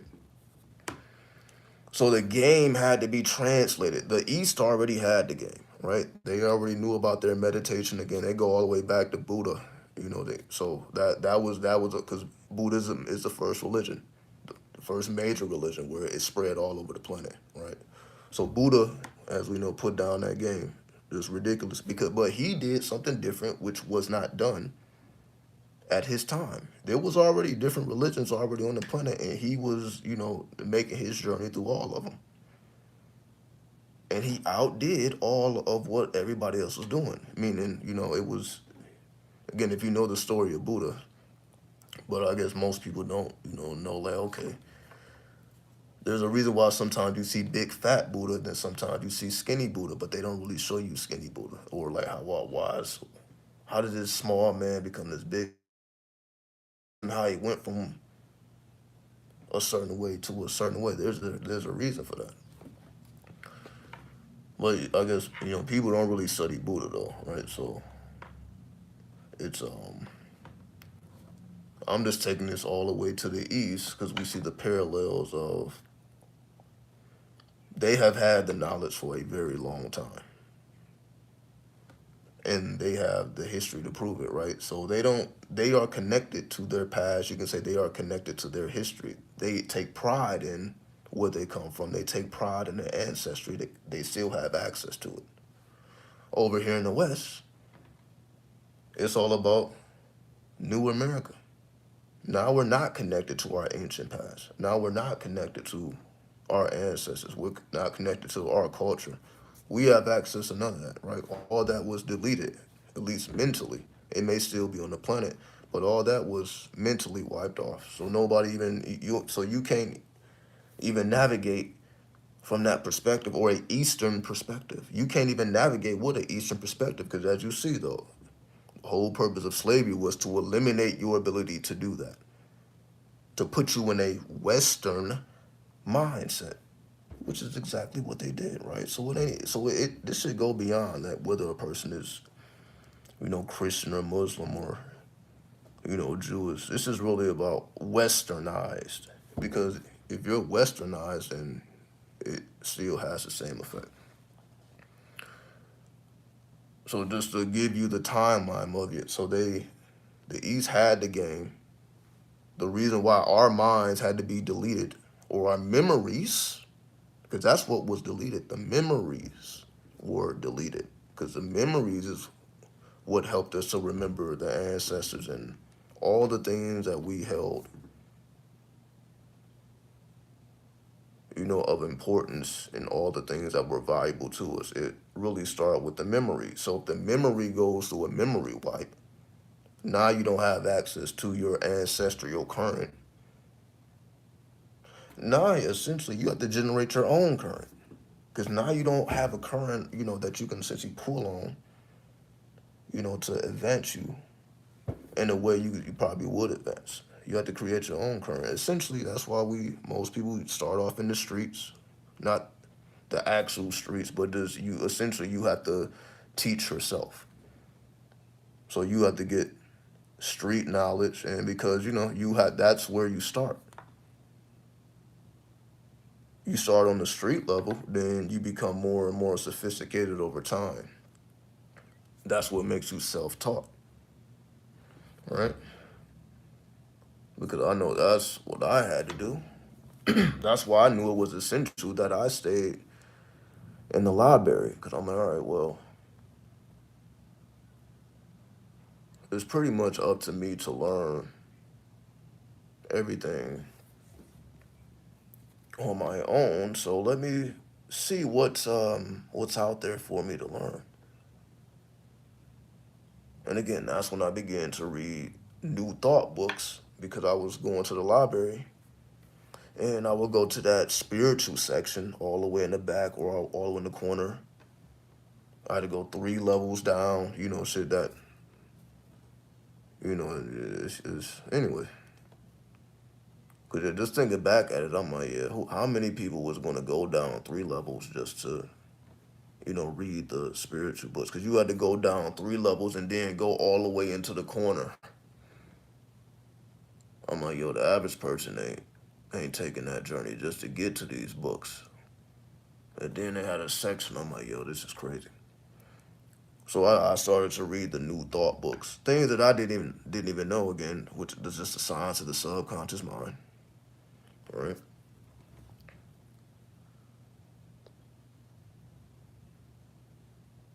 And I just knew that okay, I had to crack the code on my own. It's not even that the code is in the book necessarily, because at that time I was just taking on a lot of knowledge. It wouldn't be until later that essentially what sticks. Because basically now you got to take the journey. You didn't absorb all this knowledge. Now you got to take the journey. And basically things begin to spill off or basically fall off. That's the number 2. That's wisdom. Number 1 is knowledge. When you're absorbing all this information, right? So now you got access to all this information. Now you have to actually live life in accordance to this information. And then some things is going to stick and some things are going to like, that's not for me. Then some things are going to be like, yeah, that was for me or that is for me. So once you begin to accumulate a bunch of, yeah, that is for me, whatever that may be, now you use that collective of things, which we call astrology, numerology, tarot, Kabbalah, right? Clip off, so on and so forth. Just the various pieces. Now you can dig a little deeper. Then we find out, oh, it's not just a subconscious mind, it's a unconscious mind. That's Neptune, as I was saying earlier, which comes from Carl Jung. He was the first one to crack that barrier. Like, oh, it's not just a subconscious mind. There's more. There's an unconscious. And this unconscious mind is a lot different than the subconscious mind.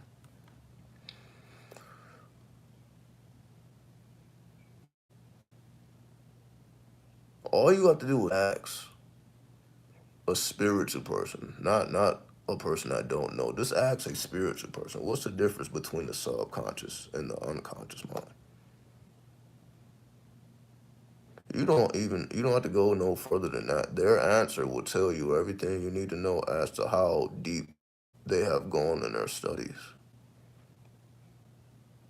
if they even know the answer to those things. Because the average spiritual person, not just the average person, the average spiritualist don't even know the difference.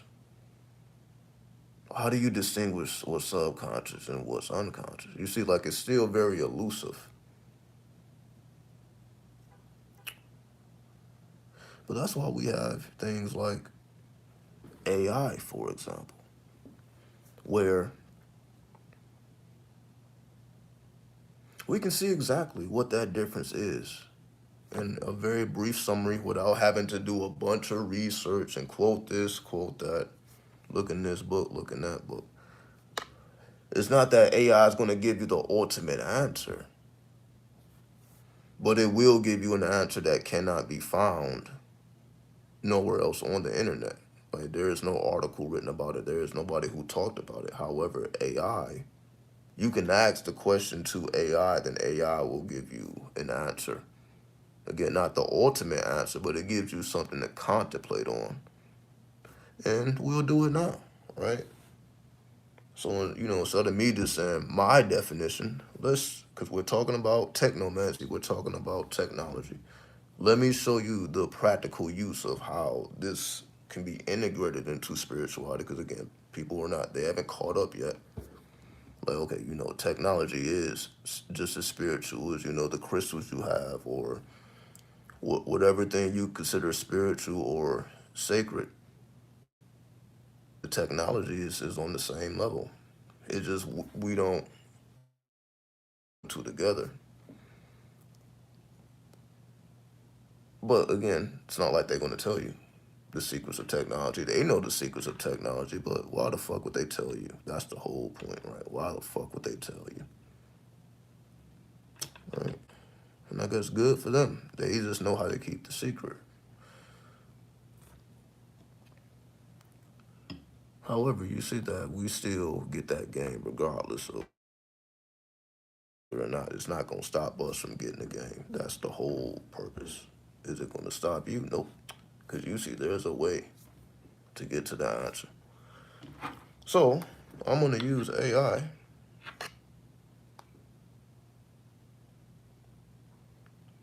and I'm going to ask the question. What is the difference between the subconscious mind and the unconscious mind? So that way, it's just, we can go from third person. So that way I take myself out of it. But then we can bring it right back into why I'm even breaking these things down. The reason I'm even breaking down, again, these outer planets, these outer dimensions, because most people are not familiar with it. Even the spiritual people, they still. But you see, I'm showing how astrology allows me to go deeper into everything that most people, they're not even looking at. Astrology allows me to use those hands, the astral hands. Now I'm touching shit, and now I got extraordinary information that, again, the average person ain't even looking at the vibration of the building that they're in. So if I know the vibration of the building, I mean, let's just say it's a 2 vibration, which is the energy of the moon. So I know when I enter into this building, I'm dealing with the moon. It's as if I'm within the orbit of the moon. I can say I'm within the orbit of the moon when I walk into this energy that the moon is influencing. The moon is influencing these activities. So lunar activities is going on. So if I really want to understand, I need to see the state of the moon. Because if I understand the state of the moon, I should see something similar to this location, because this location is completely influenced by what's going on with the moon right now. So if I can match as above, so below, I may be on to something. And if I'm on to something, then you just build from there and you will arrive at a conclusion, right? I'm starting to believe the truth tellers are representing the devil and the liars are representing the Lord. Now I realize why I'm treated like a devil. Well, it's going to, yeah. Anytime you embody a forbidden current, anytime you are the embodiment of that,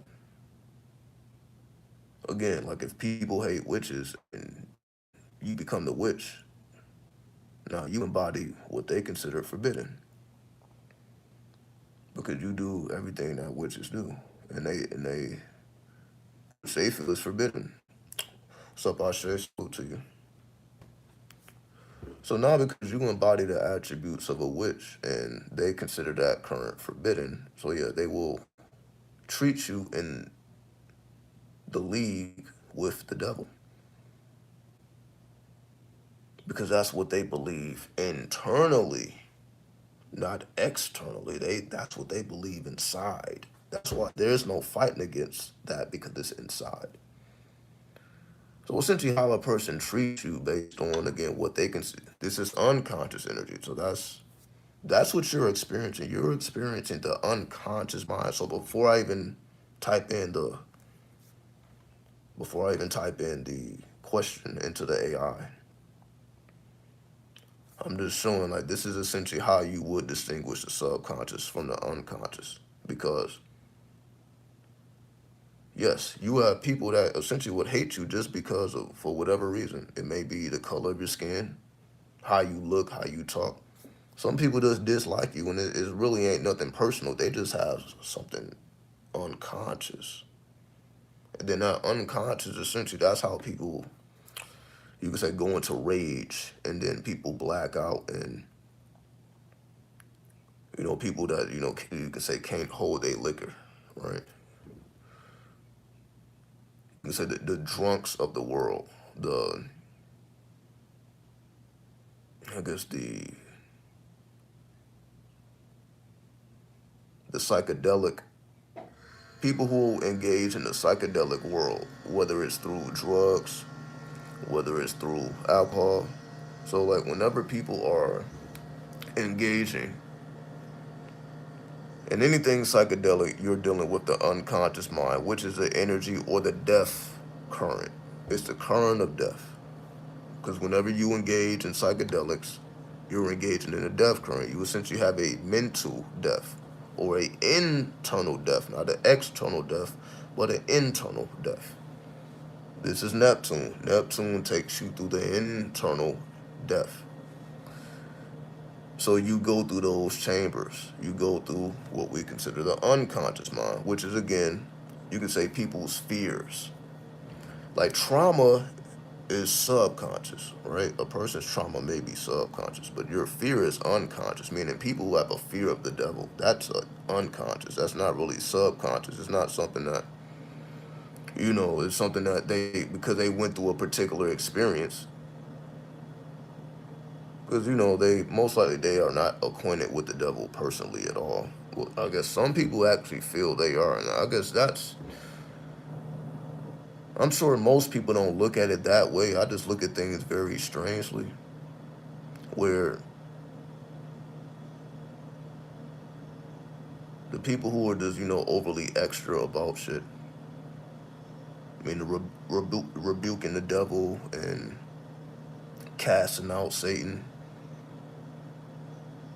People who take these things over the top is due to fear. And that's just them trying to cover up fear. Because it's things that they don't understand. That's Neptune. Now, Uranus is all things strange. Because things become very strange once you go outside of the status quo of Saturn. Things become you're like, yo, that's strange. But that's spiritual. So whether we want to call that synchronicity, anything strange, that makes you begin to reconsider things. That's what we will consider a spiritual moment. When some strange shit happens, like, yo, that's pretty fucking strange. Nah, it got you questioning shit. That's Uranus. You begin to question everything. So those questions begin to arise when you open up to Uranus. Now you begin to question essentially everything you thought you knew. And you're like, oh, all this shit was fake. That's going through Uranus. So you're going through that stage of questioning. Then Neptune takes over. That's when the emotions come. So some people, now they begin to hate life, or they begin to hate a certain type of person or a certain type of energy. That's when the hate comes out. I mean, you like, man, like, fuck this, but like, damn, they did this to our people, they did this. Fuck this shit. That's Neptune. Neptune is like the reaction to the strangeness. You're like, damn, that's what's really going on. So let's just say all your conspiracies are real. Let's just say all the conspiracies you believe were just proven to be real. And then the anger that will come from that, you're like, fuck, I knew this shit was real. It's just the immediate reaction. It would be anger. It would probably be rage. Some people will rage if they really knew the truth. That's why the truth can't be revealed to most people, because the unconscious would take over. They would just be enraged. That's when like people do things that they didn't know they were capable of. So when they say, mothers picking up cars to save up their baby, just to save their babies, they gain this super strength. Like, different people are able to do different things. Some people gain intuitive abilities. Some people say they hear voices that told them to move, and because they heard this voice, they moved, or they got out of a location or got into something, just barely avoided some bullshit.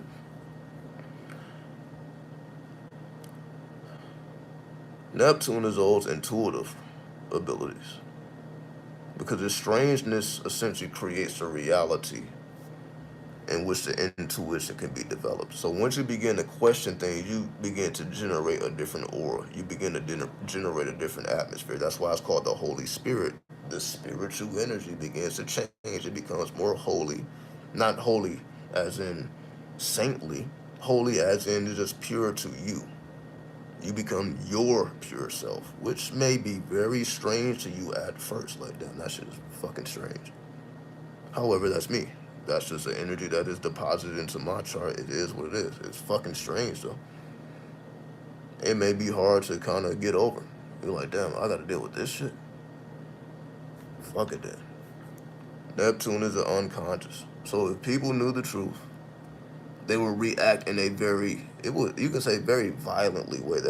Neptune is those violent reactions that people have when it's not that they were thinking about it. It's like when people essentially snap. They just snapped. They just blacked out, like we were saying before. The unconscious takes over. Then the beast is revealed, as we call the alter ego. Right? So essentially you become the exact opposite of your ego. So essentially you can say a calm person. If you see a calm person, like a person you never seen do anything bad or wrong to anybody, and one day you just see this person out of character, whooping some ass, for example, would you think they were in the right or they were in the wrong? Would you think, damn, they just kicking somebody's ass for no reason? Or are you thinking, damn, that person must have really pissed that person off for them to even get that way, because they're not that way? You got them out of their character. So it's out of certain people's character to, do things like that. But it's still within the realm of possibility. It's just out of your character, or what you think you know, or who you think you are. That's what I mean by all these things begin to get destroyed, because now Neptune introduces you to the inverted reality. That's why Neptune is represented as the hangman in the tarot. The hangman it's inverted. It's introduced you to the inverted reality. So things get strange in Uranus. Now things get inverted in Neptune. So you thought you was beginning to get somewhere because the strangeness begins to seem not so strange. But then you deal with Neptune. When shit gets inverted, everything you thought was up is now down. Essentially, everything you thought you knew getting to this point gets deleted. Because you're like, wait, fuck, oh, damn, like, damn, none of that shit is real. Like, damn, that shit is, again, this is the difference between the pentagram versus the inverted pentagram. Why is the pentagram, when it's face up, you can put it on top of a Christmas tree. Nobody thinks twice about pentagram. You invert that shit, it's automatically associated with the devil, Satan, Lucifer, Baphomet. Anybody who see an inverted pentagram, like, oh, they're gonna be like, just because it's inverted, not because it's something demonic or satanic on there. It's just inverted. Because you see how that completely switches the vibration of, in this case, the symbol. The energy of the symbol changes when it's inverted. So that's letting you know, like, oh shit. When I invert, like, oh, that changes the whole spectrum. You see, so now you have to delete everything you know, because you've been dealing essentially with the upward reality. Now Neptune has introduced you to the downward reality. Like, oh shit, I didn't even know if I inverted this that it changes the. I'm like, oh, okay. Remember, our vision is flipped upside down. Like the eyes make it so you see, but that's not really what you see. Like it's just a strangeness of basically when you begin to study the brain. That's when you study Uranus. When you understand how the brain works, you're like, yo, the brain is flipping the image. And so the image is inverted, really. You're really looking at the invert. I was like, oh. So that's not just some bullshit. The brain actually does that in real time, which allows you to see what you see. I'm like, damn, so that's just brain tricks. That's Uranus. Like, that's when the question. So I'm like, damn, that's what the fuck that really is. See, a regular person ain't gonna be able to crack those codes. But because your mind is already open, so when you study the brain, now it's revealing things to you that they're not going to understand. They can be a scientist with a master's degree, with a doctrine. But you begin to study the brain, and now you unlocking keys that they never even knew existed. You unlocking doors with the keys you have that they didn't even know exist, because again, you got the keys. That's why Astrological called the tarot the keys. You got the keys to unlock everything now. That's why when it's just by itself, it's not good enough. Astrology by itself ain't good enough. Numerology by itself ain't. You see how I can't help but to mix and match it. By itself, it ain't good enough. You see, so I'm always going between the numbers, planets, symbols. So you see how natural, like, to me, it just makes sense for all this to be intertwined, intertangled. For me to feel like I'm just limited to I need to try to explain something with just numerology or just astrology or just the tarot. Like, no, you see, I'm mixing and matching all this shit.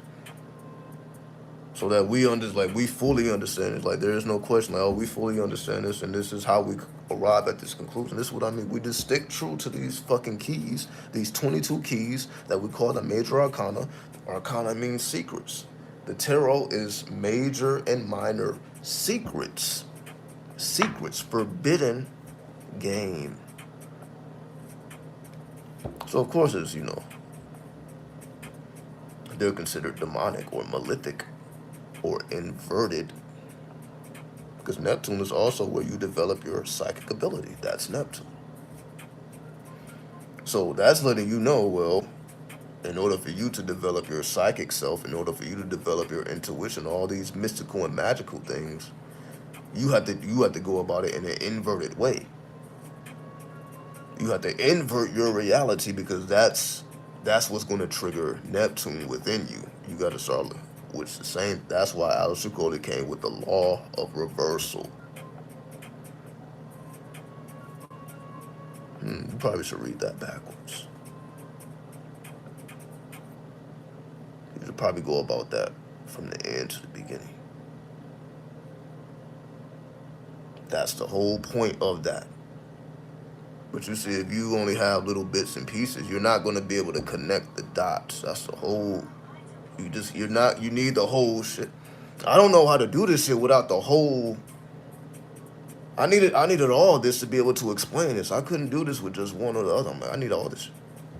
I need to be able to hop and jump all over this bitch to be able to bring these ideas home so we can see, like, okay, there is some foundation here. Instead of it just being airy, like we have solid foundation to stand on. Moving forward, Neptune. So all those mystical and magical things are unlocked through a inverted or a reversal of energy.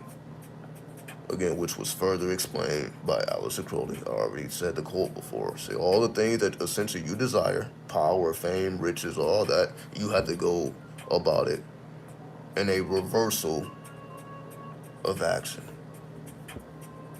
Because it plays a trick on the mind here. And if you know what type of mind tricks to play on yourself, nobody talks about the mind tricks you play on yourself to get yourself to have a psychedelic experience and shit gets real spooky. Yeah, see, this is when shit gets real spooky. Like, yo, what the fuck is going on? You know what I mean? It's like when you're being introduced again to unconscious, again, shit can get scary. You like, oh, you may see some fucking ancestors. You may see some shit that you may not be ready to see, and you don't know how to really articulate. So most people again stay away. They don't want no parts of that, right? And it's the same with God and the devil. Like these things can't even be articulated. Like the devil is not what we think it is. You can't even articulate it. God is not what you think it is. Not you can't even articulate. Why? Because it exists beyond 3D. So we can't use 3D verbiage to understand what something beyond 3D is. Because you can't access it with your physical senses. You're gonna have to rely on your spiritual senses at that point. You gotta invert yourself. Certain things can only be understood from an inverted point of view, hence the inverted pentagram. When we just see just how people react to just that symbol, won't have to be nothing satanic, nothing demonic around, just inverted pentagram, and we know it causes reactions. Same thing when you put a fucking pitchfork anywhere. Again, we got way too many Christians just in their feelings about anything. Again, it's just so easy to Neptune is a collective unconscious. This is where I'm going with it, because Neptune is a collective unconscious. It's easy to manipulate the collective unconscious when you know what the collective unconscious is. So again, you may not be a Christian, but like, okay, I'm in the Western hemisphere. Christianity is the rule of the law over here, whether I agree with it or not. So if I do anything anti-Christian, it's going to get attention. Because there's just so many of these motherfuckers, and they're really not as tamed as they pretend to be. Because they will react to every little thing that you do. You would think like that they should be ignoring your ass. Like, oh, I'm just fucking playing. I'm just playing tricks. I'm playing pranks. But do you think they're going to ignore you? Nope. Oh, they're going to fall right into your trap. That's Neptune, the trap master, the trap god, right? I made the video, how to be a trap god, right? That was like 8 years ago. This is Neptune. This is the puzzle maker. Like, yo, you know how to put people in puzzles, and like in tricky situations. Shit get real tricky, right? So this is essentially, most people don't deal with this energy because they ain't trying to get their hands dirty. But you can say, yeah, this is the real witchery, the real spookiness, and you can say this is, as people say, this is where shit gets real, inverted. How do you know? You can try it. Walk around with a pentagram on your shirt one day, and walk around with an inverted pentagram another day, and you just judge the reactions of nature. So that includes people, places, things, and you're going to see a significant difference. It's the same fucking symbol. It's just one is inverted. It's the same symbol though. You're like, damn, why is the inversion of the same symbol causing a completely different reaction? I guess it's just true to the energy. Like if I invert this, then yes, people are going to have a certain perception of what that means, and most likely it's going to be negative. If I don't invert it, most people at least accept it now, because like Wicca, most witchy stuff, aka spiritualist stuff, is accepted. So nobody's really going to be looking at you crazy because you got a pentagram on your shirt. Because you know that's pretty mainstream at this point. But when it's inverted,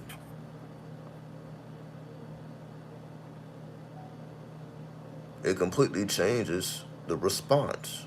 Not just the subconscious response, but the unconscious energy. Meaning, like, people like, oh, I already.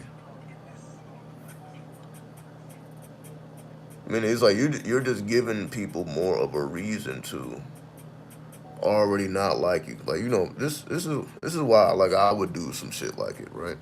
I would do some shit like this because I'm like, all right, people are already basically, you know how people do, you know, pretend to fuck with you, right? They don't really fuck with you, but they will pretend to, because they, you know, whatever they're trying to gain out of it. But I'm like, yeah, let me invert this pentagram though, and it's just gonna make it so harder, so much harder for them to execute that plan. Meaning, whatever plans that people have or maybe plotting against you, it becomes a lot harder to do it because now they're not gonna want to be as close to you when you're doing shit like this. People begin to kind of keep their distance, so they don't really know all the information though. And you wouldn't have to say a word. You see what I mean? It didn't require an argument. It didn't require people to fall out. But this is what most people. This is what it takes for most people to fucking break. This whole bullshit. You know, when people break, that's why when people break up, it's such a fucking mess because it's unconscious. When people have blended in to that point, then they break up. That's why it's like, yo, it becomes toxic. Is what they say, right? Toxic breakups and shit. Neptune, because it's high. The emotions are high. The emotions are, you know, intense. This is high, intense emotions, right? Neptune is there. Motherfuckers may be crying, screaming, yelling, doing all type of shit, right? All out of character. Okay? So we're all familiar with that energy because we've all been in those situations where you're out of character like that. I'm not even a person who yelled, but this person got me yelling. I'm not a person that raised my voice, but now I'm raising my goddamn voice. This person just brings a part of me out that I didn't even know was in me, aka the shadow.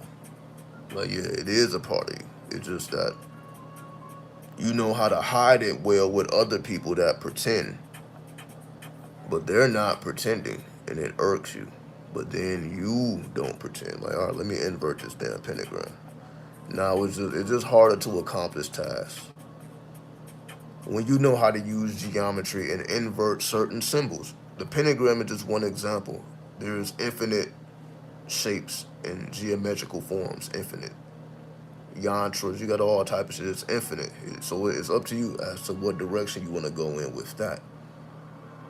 But best believe at the very least, it just makes it harder for people to manipulate you because now people ain't just about to be trying to run up, trying to be fake with you, and they looking at something that they consider satanic or demonic, like, and it makes them uncomfortable that it's even in their face. So you see how you're putting a certain energy in the air without having to do much, and it just makes it harder for people to do essentially what they're used to doing, just living their life. So it's like you got like a demon mask on your shirt, or you got just that energy projected from your aura. You like damn, like most people ain't used to being amongst demons, to being amongst devils and being amongst jinn. But when you embody your demons, your jinn,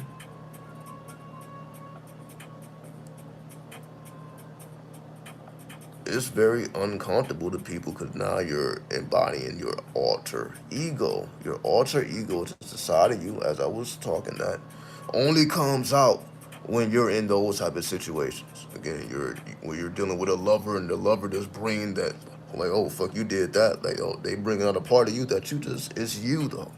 It's you though. But it just takes a lot for it to come out. But it's you though. This is an unconscious mind. That's why it takes so much for it to come out. But it does. And That's why we have to be in situations where we become acquainted of, like, okay, damn, I can't get out of character. I can be as principled and controlled as I want to pretend to be, but this is actually a part of me. So instead of me trying to, okay, I'm going to stay in control, I'm not going to let that part, no, I'm going to let the part out because I want to see what it's capable of. I just need to do it in a controlled environment. That's why people act. Because when you're acting, now you can bring out all the emotion you want to. Everybody knows it's acting. It's not real. Fuck it. Be as loud as you fucking want to. Scream as loud as you want. Punch these walls. Do whatever you want. It's a fucking movie. We're going to yell cut when you're finished. That's why people do it. How else are they going to be able to do all that without people looking at them crazy? Because if you do that in any type of other environment where people don't know that, okay, we're on set. When people perceive, like, oh, this is not a movie, people become very uncomfortable. That probably wouldn't, that changes the whole atmosphere, right? Unless somebody start tipping over tables and just doing shit. Now the whole atmosphere is altered instantaneously. You're doing the same thing through the inversion. So you're doing it in a way that most people don't understand. But it's very effective. Because now, again, you don't have to rely on all this. The game is deeper than words. It's also energy, forbidden energy. We can manipulate our energy. We don't just have this energy, it just is whatever the fuck it wants to be. You can alter it. There's a part of your mind that you can tap into that can alter. That's how people are able to have intense muscle control and be able to do things that other people can't do. They can, and dancers are very familiar with this, like, as you call it muscle control, right? Being able to tense your muscles super tight, then release. Tense super tight, release super tight. Like when you're popping and locking, you gotta pop super hard, then you release. Intense, release. Intensity, release. And so it is. That's why that's more unconscious, because it's dealing with a level of intensity. It's also dealing with emotion. You may be dealing with a song that makes you very emotional. Now that makes you go even harder. Like, damn, if I need to go that goddamn hard, I'm gonna need some music that takes me to that place emotionally. Now, like, okay, now I can bring out the beast, because now I can tap into a memory that just, brings that out of you. So that now you can do it in a controlled environment. But that's, you see, we've been doing that, right? That's why the ancestors, got in a circle, made some music, and people got in the middle and let the spirits take over. They got possessed. That's also Neptune. Remember, Neptune is dealing with the mystical, magical. So the ultimate goal is possession. To be able to be so comfortable with your inverted self that you're willing to let it take the driver's seat. See, most people want to deal with the unconscious, but they're like, okay, you got to stay in the passenger seat. I don't trust you that much. After all, you are my shadow. You fucking, they don't really understand the dark. So a whole nother thing, like, okay, I'm gonna let you drive, and I'll follow along. That's a whole different energy. But that's Neptune. That's why you see the hanged man letting the spirit take over against spiritual possession. What are they doing hanging upside down? They are accomplishing something that is very intensely emotional to them. That's why it's the water element. Neptune is water. It's just the intense waters. Things that make people want to cry and just let the beast out. Right? That's Neptune. Neptune is being able to control that state and use it constructively. Like, okay, damn, I do have a beast within me. And most people, again, try to avoid that. They're like, okay, I don't want that side of me to come out. I don't want that side. People don't like that side, right? I get crazy with that side. So most people go through life trying to avoid basically tapping into the Neptune. That's all they do. They don't want no parts, but that just them being unfamiliar with themselves. Like, oh, I don't know what I may do when I go into a rage. That's why people stay away. They're like, oh, I don't know what may happen. When I black out, I don't know what I may do. That's basically saying they don't have control of their unconscious mind because they don't know what the fuck they do. But what if you did know what the fuck you may do? Hmm? What if you actually could have some type of guidance, some type of intent when you're in the B state?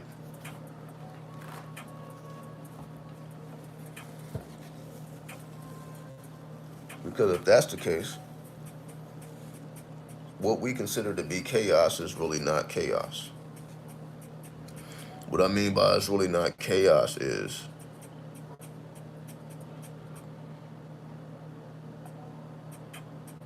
that's when we get into the science of the clip off. There's order even amongst these so-called demons and devils and jinn. They still have a hierarchy. They still have order. This is supposed to be pure darkness. This is supposed to be pure chaos. But even in the chaos, we find order. That's why in the clip off, you see everything is orderly within the separate clipper. So the energy is organized, even though it appears to be chaotic. So what's really going on? So when I step into the chaos, I find order. But then, Aleister Crowley says, change is stability. When that becomes your law, now everything changes. Meaning, the only absolute is change. So while most people was thinking, okay, I need security. I want to be comfortable. I want to have this going on by this time. I want to have this accomplished by this age. Whatever people's hang up is, they're looking for stability. But when your law becomes, that's not realistic. The only thing real is change. Things will change. It's not going to ever be a point where you're just completely stabilized. You can trick yourself into believing that, which is basically what they're talking about. You want to trick yourself to believe that you have security. And you're fine with the artificial. Yeah, that's what most people are doing. Most people are fine with the artificial. Because they're more so living vicariously. I mean, that's why you can stay in the house if you got the internet. You know what I mean? Because you can see what's going on at any corner of the earth. You know what I mean? You're not limited. Like, just because you may be in one physical space, you still can travel astral. This technology allows us to travel, and we don't have to physically go anywhere. But you can tap into the currency of wherever you want to tap into without leaving your own home.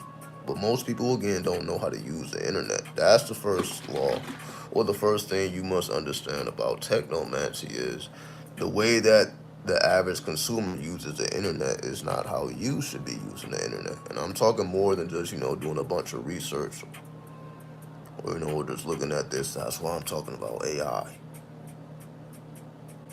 You're using AI in ways that other people ain't using it. That's why I'm giving examples. What's the difference between the subconscious and unconscious? Which you see, I didn't pretty much explain it, but I'm still going to type it in Chat GPT and see what it says and see what the results are. Let's see what it says. So I'm going to type it in. I'm going to take a sip of the orange juice, though. Because I see my lips are kind of dry. So let me hydrate myself. All right.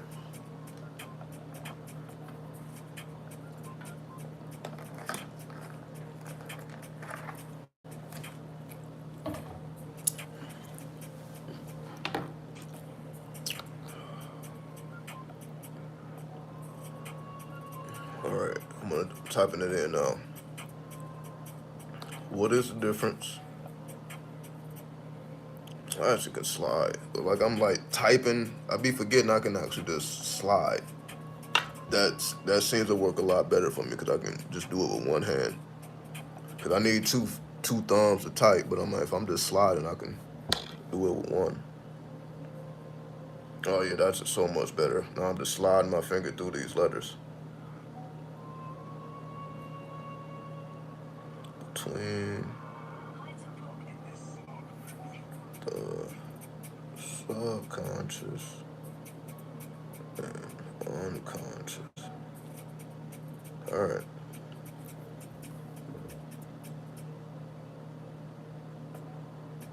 The terms subconscious and unconscious are often used interchangeably, which we know this to be the case all over the fucking internet. This is what I was talking about before.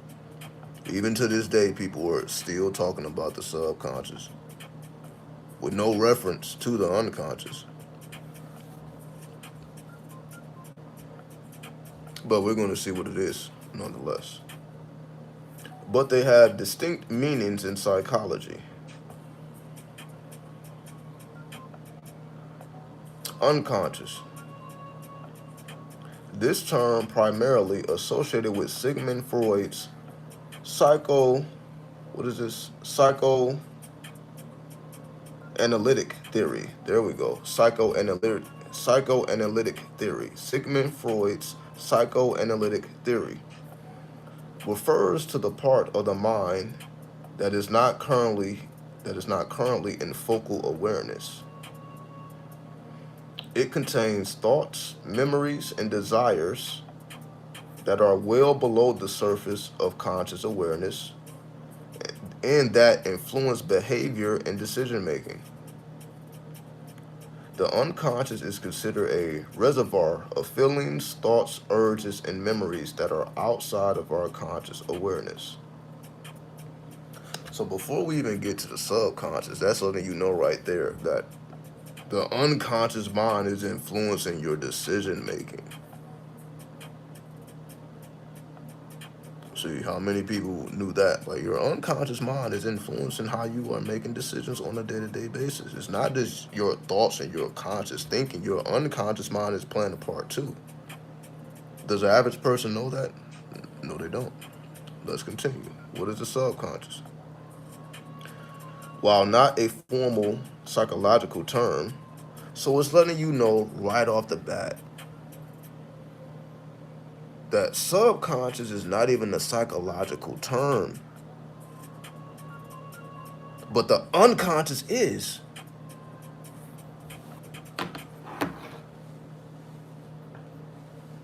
Just that part alone should let you know, damn, I see why the so-called spiritual community, the New Thought movement, I see why they were so drawn to the subconscious, because it's not even technically psychology. That's why they just made it what they wanted to make it, and why we see what they've done with it. Because it wasn't even a formal term to begin with. So you see how people just did whatever, but they haven't did that with the unconscious mind, because it's meaning you gotta stick to what the unconscious is, but the subconscious can be bent and twisted and be whatever people want it to be. See, just type of things that you're not gonna find in books, but that are even more relevant than what we can find in books. But again, we see that this is what's really going on right in our faces. People are using the terms like you can just switch subconscious with unconscious. Like, that's, you can get away with that. You can't slide with that. You cannot slide with that. That's why we're going through it right now, so you don't let it slide anymore. And you see why it's important for it to be distinguished. You see, this is just what changes everything. That's why I'm taking the time to connect it with Neptune, because we already know about Neptune. See, we already saw it before we saw it. So even before we put it in Chat GPT, you see, we didn't already develop the whole formula, because we didn't already the memory. The unconscious mind is associated with memories. So you could say I'm tapping into my own subconscious or the collective unconscious. That's why I say 93 is one. We are one. Because if I'm going into my own unconscious mind, which is my own memories, I'm able to access the collective unconscious. That's why I'm able to access all of us and then be the voice of all of 93. So not just my own thoughts, all of 93. Right? That's because that's access of the unconscious. that's going beyond the subconscious. That's why we don't see most people doing those things, right? Or doing these things. That's why you see it ain't too many of us, right? Very few. Why? Because we're dealing with the Neptunian current, right? We had to take it beyond. Oh, it could be this. It could be that. It could be that. We had to be right and exact, right? Because we knew like, no, you can't mix the moon and Neptune. You wouldn't do that now, would you? You wouldn't say the moon and Neptune have the same energy. The energy may be similar, but it's not the same. But you see, because we know astrology, we were already able to detect that. Well, if I want to know the difference between subconscious, unconscious, I just need to study the moon. What's the difference between the moon and Neptune? So without me having to take a whole psychology course,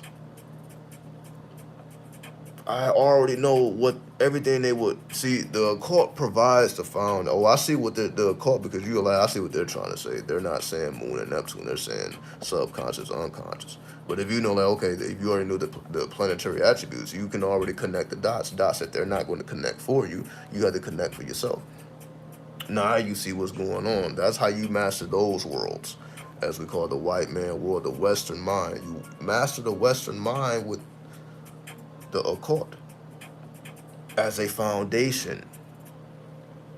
So once you have that as your foundation, which is just in your memories, you got it locked in your memory. Now when you are absorbing information, like when you were in school, trying to get a degree, pursuing your degree, when you're at the job, moving up in the company, whatever it may be, when you see like, okay, what's required for me to actually do that? Like, okay, I can, all this so-called new knowledge that I'm learning, I can filter it through the occult. So now I can just put more pieces into what this means, what this means. Like, okay, I didn't know the moon went into that dimension, but now I can add it on to my reservoir. So now your reservoir becomes vaster and vaster. Your memories become vaster and vaster because you didn't connected so many things together. Something the book is not going to do, right? Because now you are the book. You're writing the book because you're connecting the dots. Now you're qualified to write a book. Because that's, you then went through a complete original process. You went through a process nobody else, and you came to original results, original conclusions that you yourself can copyright because it's yours. It's your intellectual property. You went through the trial and error. Which is essentially what the same person, the person that wrote the book did. Y'all did the same thing. They went through everything I just told you, they did it. They wrote a book about it. That's why I'm like, it ain't even about the books. It's just conducting the experiments. That's what's more important, because all they did was conduct experiments. You can do the same and then come to your own conclusions. Then you can write your own book.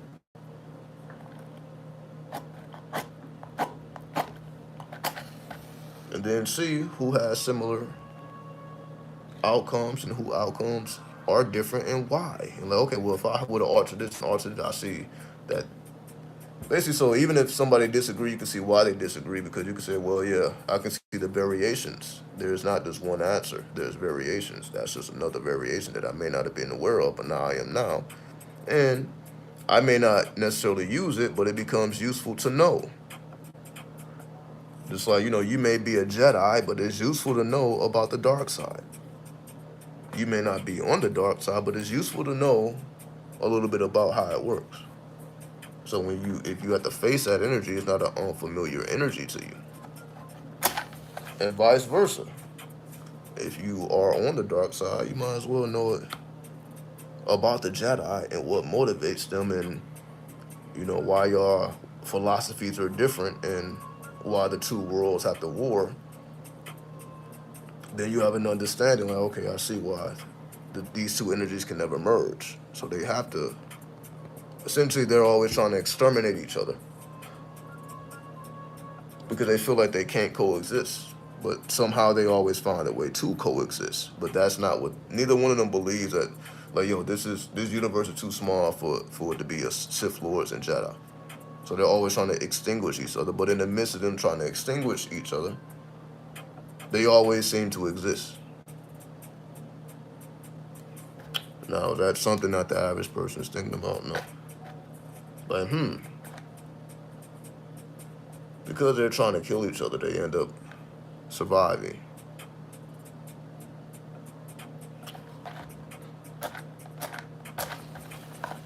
It's just the parable of life. All right. So after this, I'll read the subconscious mind, and we'll see what the difference is.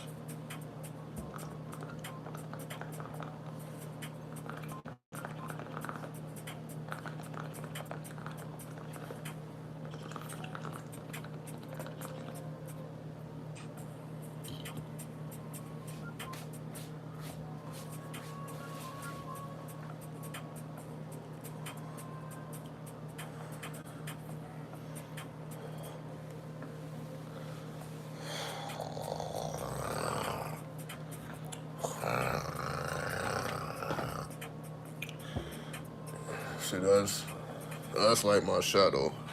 Like, I didn't plan to just growl like that. Anyway, let's not subconscious. While not a formal psychological term, is often used to describe anything that happens below the level of conscious thought. It's like a layer between the conscious and the unconscious. Subconscious processes can influence our behavior and feelings, but they are not as deeply repressed as those in the unconscious. They are more easily accessible to the unconscious, to the conscious mind. They are more easily accessible to the conscious mind. So just in that little brief summary, that said a lot without having to say much. That's really what I like about AI. Because if I try to ask a human being the same question, they would be taking me all around circles, and we probably wouldn't even arrive at a conclusion. Even if I brought up the definition, this is what the subconscious means, this is what the unconscious means, we still probably wouldn't even arrive at an ultimate agreement. But because you have AI, it can just give you a powerful summary without saying too much. But then you apply your occultic mind, like, oh. So you see, it gives you a outline, but then you apply your occultic mind, like, oh, okay. So for one, it's saying that the difference between the subconscious and the unconscious is you can actually access the emotional energy of the subconscious. However, with the unconscious, these emotions are more repressed. This is the whole point of why we have a shadow in the first place, because the shadow is the embodiment of your repressed emotions. It's not that you don't have the emotions, they are just repressed. Why are they repressed? It may be because of society. For example, if you come out being gay in certain parts of the world, they're going to kill you because that's not allowed. And you basically just lost your own life. However, in other parts of the world, you can do that and you are accepted wholeheartedly. Nobody's gonna, you're not gonna miss nothing. You probably open up more freedom. So beyond the act, location matters, and we know location matters because we know it's astrology. It's just that you're like, over there, they're ruled by Aries, but over there it's ruled by Libra. So who do you think is going to be more accepting, Libra or Aries? So it's not even a matter of who's right or who's wrong. It's just like, if you understand the background currents of why people are the way they are, then basically when you understand the mathematics, the people make sense.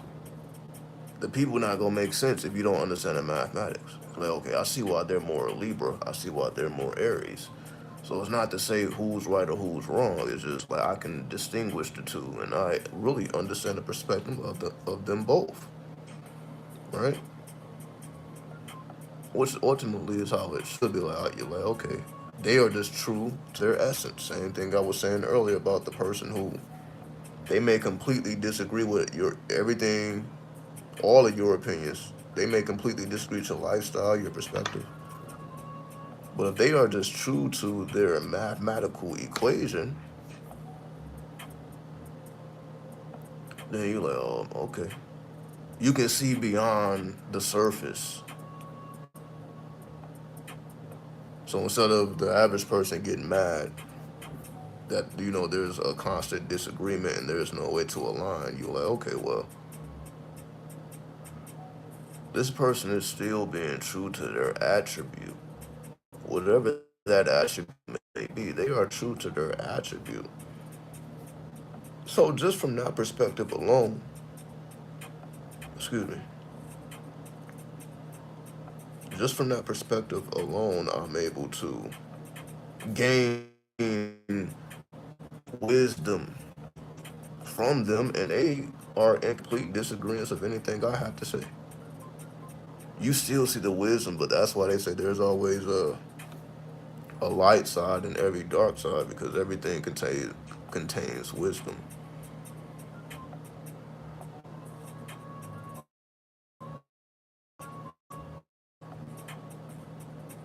So the subconscious. So I was just making a distinguish between like somebody, feeling that, they're gay. That would be more Neptune.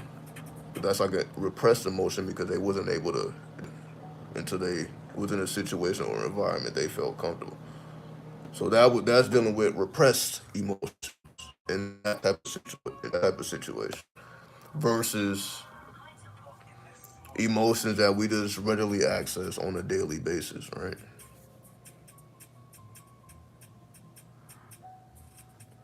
So Neptune represents essentially the deeper emotions that we don't access, but they are there nonetheless. It has its place because everything is orderly. That's why we can name it the unconscious mind, or we can name it Neptune. So you see, we can always parallel the occult with all this Western stuff because we see that the ancestors already knew this. So if I can take it through astrology and numerology and the tarot and all that, we know that the ancestors could. So it's even though this stuff is technically newer, or you can say it's Western, it still brings us back to the elements of the occult. Once you already know the occult, so you're like, oh, this is just saying this is just saying that. I get it. So instead of feeling disconnected to what you're learning, because you can say most people don't know this stuff because they're not taking psychology classes because they don't really feel connected with psychology. Psychology is not something that they really find an interest in. However, you see, when you have the occult as a background, you're like, oh, I'm just connecting the dots to what I already know and expanding my formulas. Now I can speak the language of psychology, but it's not just because you're just extra good at psychology, it's because you were able to connect the dots. You committed or performed the alchemy. That's what makes you different in essentially somebody who has a degree. You went through the dark process, they went through the light process. It's not to say what process is better. That's the whole thing, as we were saying before, just two different sides or two different elements. So when we don't have to compare things, we just say like you really just have choice of how you want to go about things. It's a choice of, and it's always a choice of, if the subconscious is a medium between the conscious and the unconscious. See, most people don't view the subconscious as a medium. So that means the real deal is the unconscious mind. The unconscious mind is so raw that you need a medium to even deal with it. See, we don't. I'm just giving a perspective that you're not. Most people ain't even thinking about, even if they study this. The unconscious is just so ruthless that you got to deal with it through the sub. So the subconscious is really the filter for the unconscious. Because if you dealt with the unconscious directly, it would be like having a nightmare. You would be terrified. So in order to avoid the terror, the brain created a filter that we call the subconscious. So all these people who have spoken and taught about the subconscious, they were really talking about influencing the filter. It wasn't even the unconscious mind. It was always the filter. Now that we can put it in perspective. So trying to reprogram the subconscious, all that is dealing with the filter. But you see, it never touches the real thing, which is the unconscious. Because you're just using the subconscious as a vehicle. You're just using the subconscious as a vehicle to get to the unconscious. So if the subconscious is the vehicle to the unconscious, let me I want to put this on the charger. Give me a second.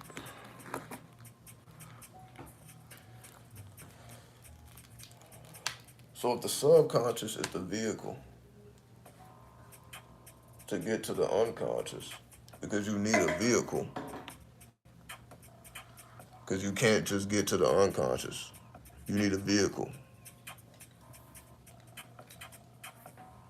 It's like a space suit. You can't just go in outer space. You need the space suit. So the subconscious is a space suit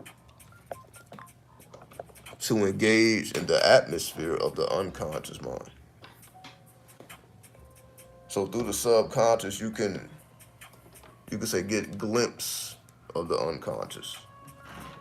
Bit by bit, piece by piece, until you can, go deeper into it. But you can't just directly engage it without the astral suit in this case, right? You need to engage the unconscious mind with the astral suit, which is basically just a reminder of it has to be inverted. The nature of the unconscious mind is inverted, as we would consider satanic and demonic and all that. So if you are godly, it's a part of you that's devilish. You may keep that part of you repressed, but nonetheless, the unconscious is that. The subconscious is the filter in which keeps the unconscious tamed. So that's why people keep their subconscious programmed, because they know, like, okay, if I don't program the subconscious, then that unconscious is going to creep through and start influencing shit. Because it's already influencing your decision making, as we see. So that means your repressed emotions. So it's not just your surface emotions that we deal with on a day-to-day basis. It's also the under the surface emotions that's also influencing decision making. So that means the stuff that we can't even think about because it's repressed, meaning you don't have access to it. So repressed means you can't access this. Like this is so it's not even, like I guess bad emotions. It's stuff that you don't have access to. It's like the memory is like. So this is what I mean by it requires a vehicle of the subconscious, because you can say you have forgotten certain things that it probably would be very spooky to remember. Like it may be things you've seen, as a child that you really don't remember. Like, wait a minute, I really did see that shit. It's just certain things that, again, Neptune is more spooky. Uranus is strange. Again, it's a big question mark. But then Neptune, because it's inverted, now again, it's like dealing with it's satanic. The current is inverted. Like, wait. So like, okay, oh, so satanic is more of a, once we take it out of the religious context, it just represents malefic energy. So Satan is just trying to describe malefic energy, which is just the nature of the planet Saturn, also the planet Mars, which don't have nothing to do with the devil and God and all that. That's just the nature of the planet. So we can understand the nature of the planet. We have this so-called Satan, which is supposed to be influencing people. Well, Saturn influences people too. What the fuck is Satan really talking about then? So why people getting so caught up in this? But they don't want no parts of the real. Like, wait a minute, it's really talking about Saturn. It's just using metaphors. Because if Saturn is already malefic, Saturn already influences. Like, you can match. Like, wait, this is actually talking about Saturn. Saturn will bring out the side that you're uncomfortable with, whether it's through a relationship, whether it's through family. Like that's like Saturn is coming in with malefic force. However, there is a positive side of the malefic force.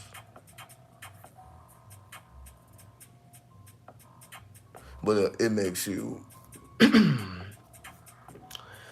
really hated by the public, though. See, that's the catch-22. There's a positive side of malefic energy, but it makes you hated by the public. Or the public really want to keep its distance from you. Which, again, we see this with 93 as an example. Where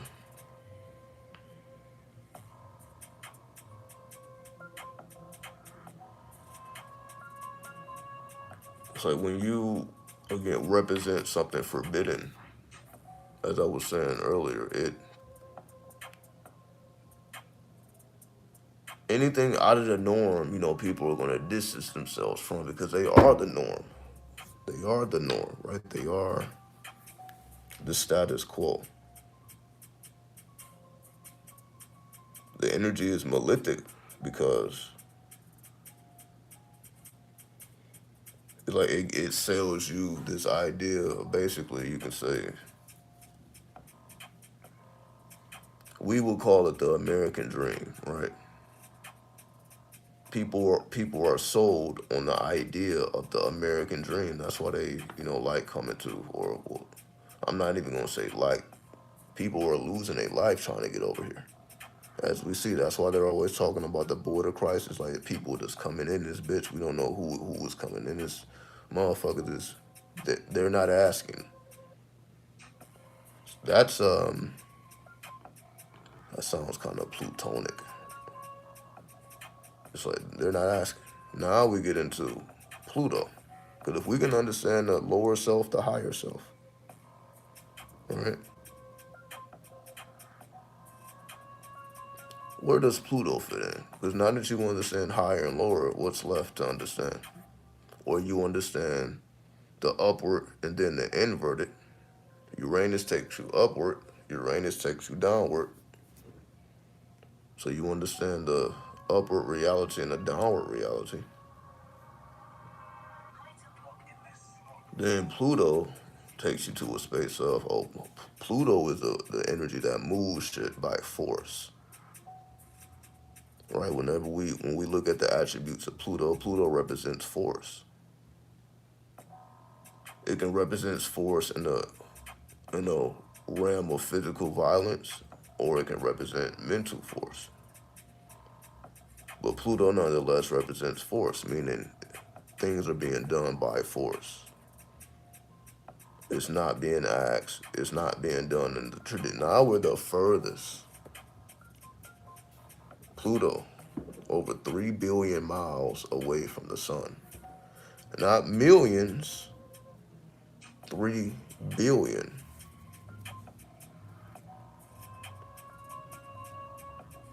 So there's over 3 billion miles between the heat of the sun and Pluto. So that means Pluto is just catching the shadows of the sun or the dark waves of the sun. So Pluto only gets to dark waves. What does that mean?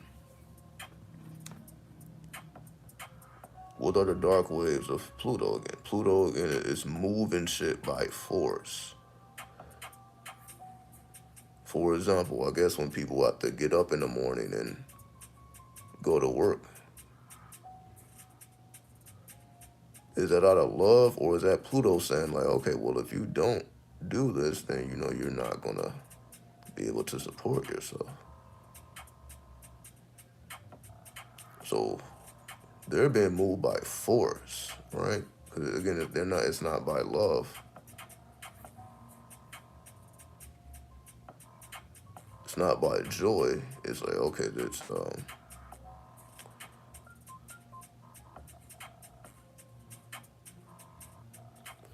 so I'll put it in a way that's, because if we mastered the angelic and the demonic, Uranus, Neptune, now we have to go into the underworld. That's where we find Pluto. Because that's the third level. That's a level that they want to pretend that don't exist. That's why they demoted Pluto, because they were like, okay, the underworld doesn't exist. Let's not focus on the underworld, because that's where all the fun stuff happens. So the mainstream was told, take your eyes off of Pluto. So for the most part, the mainstream doesn't pay any attention to Pluto. Pluto is of no significance. Which Pluto isn't, that's Pluto. Pluto wants to be invisible. So Pluto is invisible. So essentially most people don't, Pluto is whatever it is. It used to be a planet.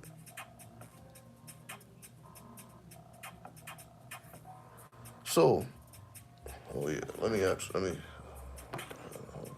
supposed to plug this phone up. Hold on. All right, there we go.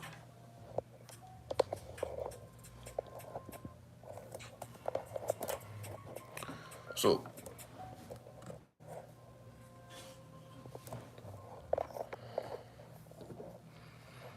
Pluto takes us to the underworld.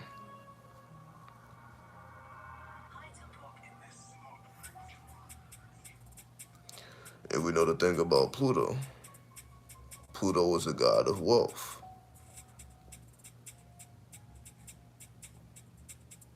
Not money, but wealth, aka currency. Pluto teaches the arts of currency. That's why it had to come in the form of cryptocurrency. Crypto, cryptic. Cryptic is what? Hidden, forbidden. If you can't decode it, you don't know what you're looking at. That's Pluto. Pluto is like, if you don't know the password, you're not getting in. As they say, invitation only. Which is basically the nature of any mob, any cult, any gang. Basically, anybody who's not recruiting. So let me take that back. So no, this Pluto is not recruiting. It requires a password.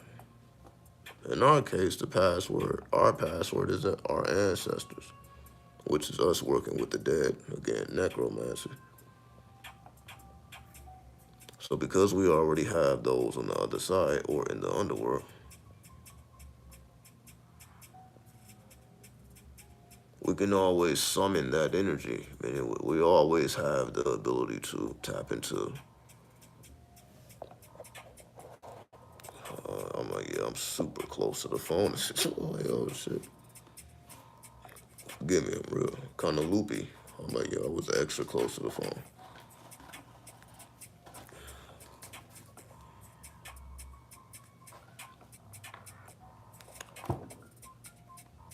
So Pluto, being invitation only,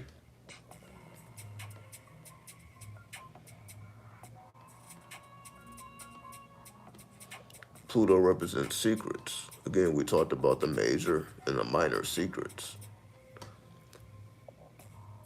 There's a reason why it's called the major and the minor secrets.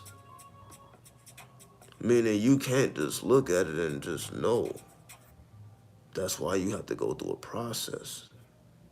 Which is basically all I talk about. I talk about like, yo, this is a process. You have to connect all of this and make it one. That's what makes it archonic. Because if somebody just looked at the Kabbalah and didn't know what they was looking at, what would they gain from it? Nothing at all. They don't even know what they're looking at. They don't have the keys to open up the doors to what is really being said, what's being conveyed. Without the keys, you could have gave them the greatest piece of wisdom that exists, but they wouldn't know what to do with it. It doesn't register. That's what makes something a secret. It's not even about whether it's told or not. That's why I'm here revealing that. I'm like, yo, I can tell secrets all day. But that don't mean I revealed anything, because it's not until the work is done that you begin to see the value of it. Meaning when you become the tarot, now you see the value of, oh, I see why I had to go through that process of learning each and every card. This was always more than me just pulling cards, random cards, and seeing what comes up and trying to describe what this is and what that is. This is keys for me to unlock myself.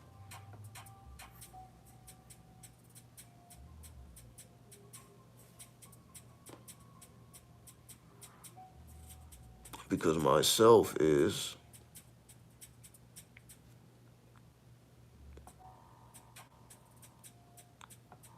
going from a Plutonic perspective.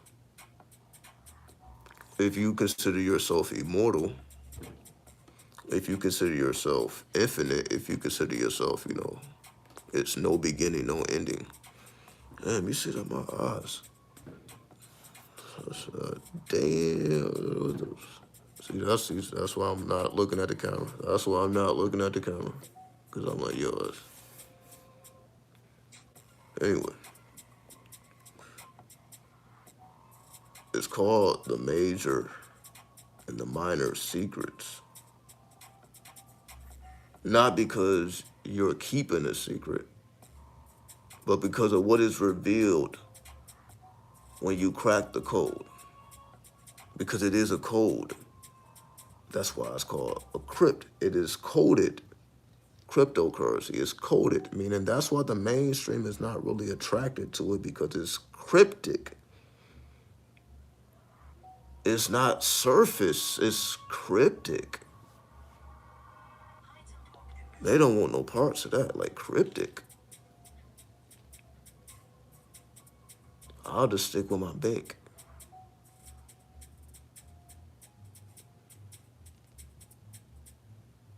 Or they're the person that's trying to get, trying to make a quick flip. Not understanding the longevity of what's right in front of them. But again, it's not something for them to understand. Pluto is currency. So if you really want to understand Pluto, you have to understand cryptocurrency, because Pluto is wealth. Is it a coincidence that cryptocurrency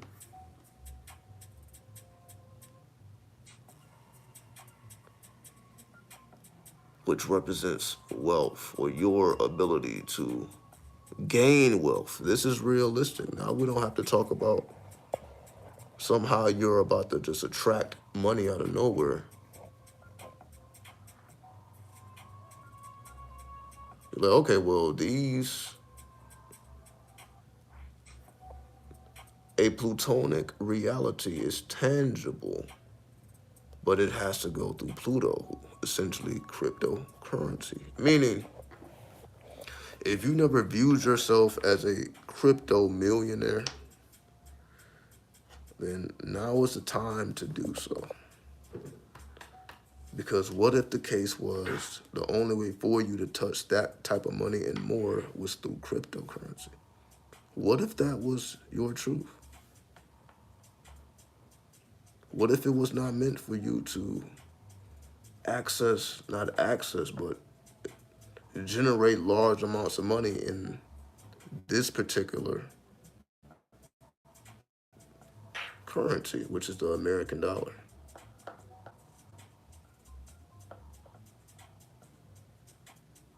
Maybe you will have, you could say, more luck or more success in a different currency. These are things that the average person is not thinking about because they're not thinking about currency. So they can't be thinking about wealth. But it's like, yo, what if your wealth was in pounds? Like that, well, in order for me to make large amounts of money, I have to do it in pounds. Well, you can transfer your crypto to pounds and any other currency. So let's just say you want to take some pounds and get some yen. You can translate the pounds to the yen.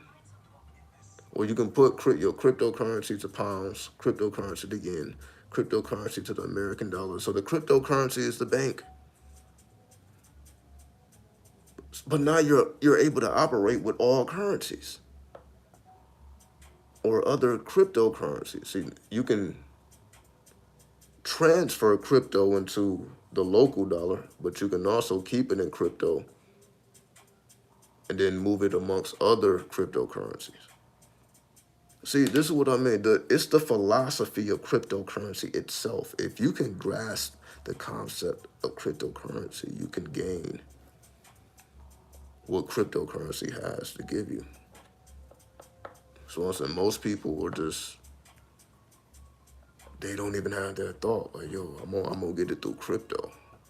They're not thinking that. Even spiritual people, they're not thinking, oh, I'm gonna get it through crypto.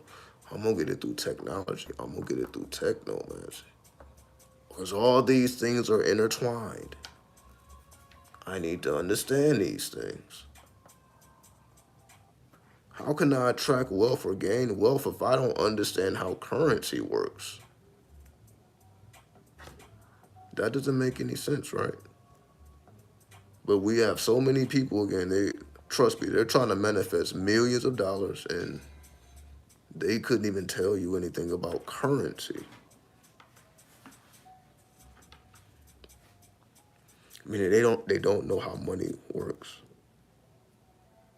And they couldn't tell you anything, again, Forex, stock market, all these things, again, it's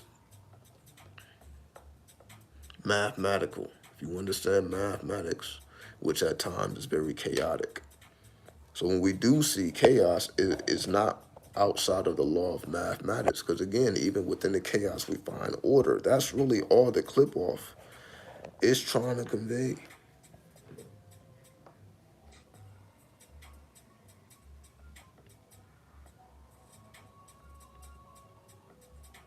So are the angels and demons really at war? Because it seems that they have their own territory. The demons just chose the underworld, which are just the dark angels. The dark angels chose to be in the underworld.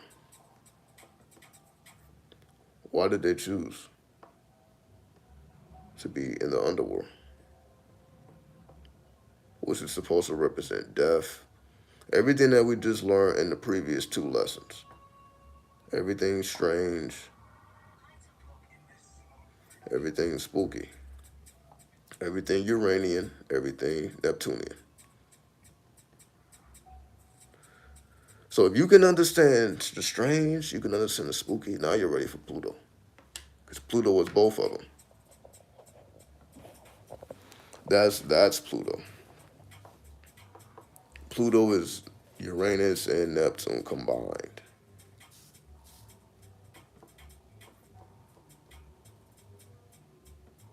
You have the intensity of Uranus, because Uranus represents electricity. But then you have the depth of Neptune. That's why Pluto has the ability to transform you, because it's transforming you through the depth the depth of Neptune, but also the intensity of Uranus. So when you combine the intensity with depth, then you have transformation. AKA the hangman, Uranus is the fool. So you have the fool, the hangman.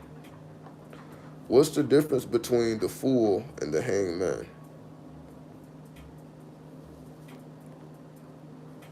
As we know, the difference between the fool and the hangman,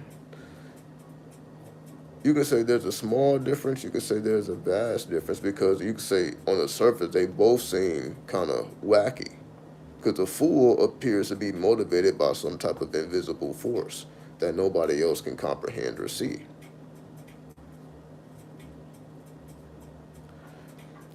The hangman, on the other hand, is also motivated by some type of spiritual force, some type of unseen force that can't be perceived.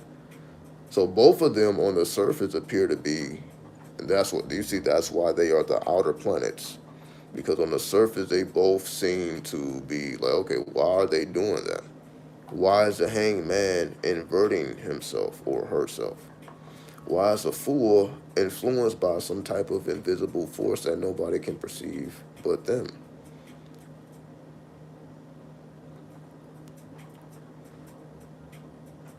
So these combined, again, take it to Pluto, which in the tarot is the new Aeon, aka the last judgment card, which we call, you could say, the end times or the end days.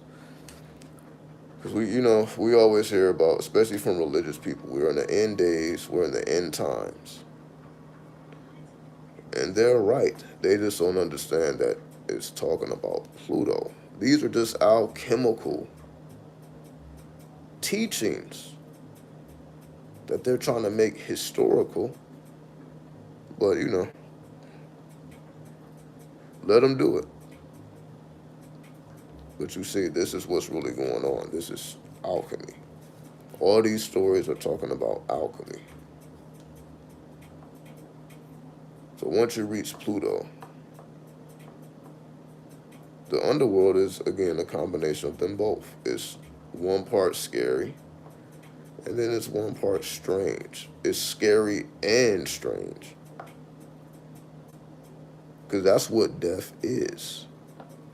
Pluto is death. Death is scary and strange. Imagine that. When you die, not only is it scary, because you don't know what the fuck is going on. Not what's going on, but what's going to happen. But it's strange. Because now you are experiencing things you never experienced. It's like, oh, it's like. However, that doesn't mean we have to deal in fear. Because again, we know we can deal in joy. But most people are dealing in fear because, again, they don't know. And it's very strange. Especially, when you read certain hadith in Islam and it talks about when everybody dies, it's like your spirit gets sucked out of your body. Not immediately, it stays in the body. That's why, in Islam, they don't cremate the dead. They don't cremate the dead. They bury the dead. Because the spirit is said to stay in the body for a couple of days.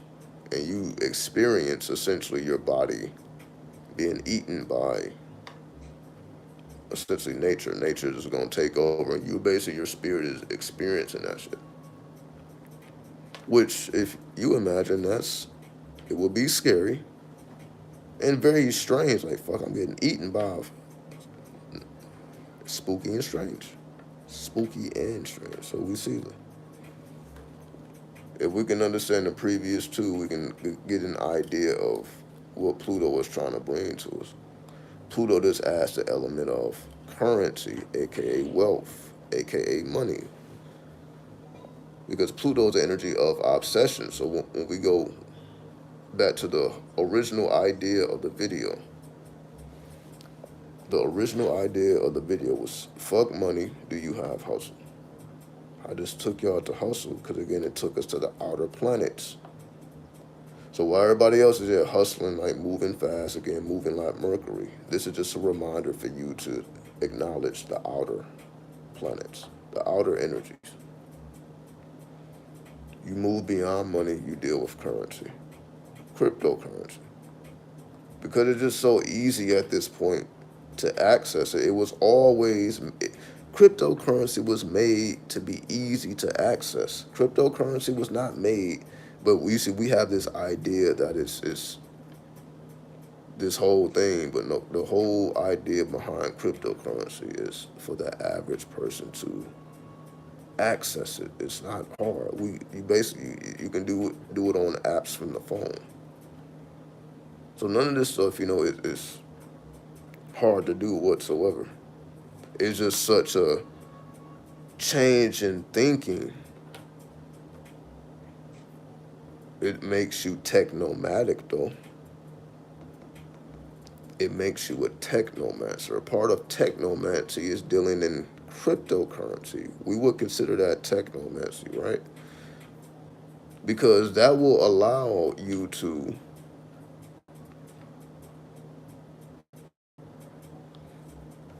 again, whether you want to make money in your sleep, whether you want to, again, invest in other cryptocurrencies, you can do all that through cryptocurrency. And again, instead of, where's my next dollar going to come from? My next $100, my next $1,000. You don't have to think in dollars. That's essentially what I'm getting at. Pluto teaches you how to not think in dollars.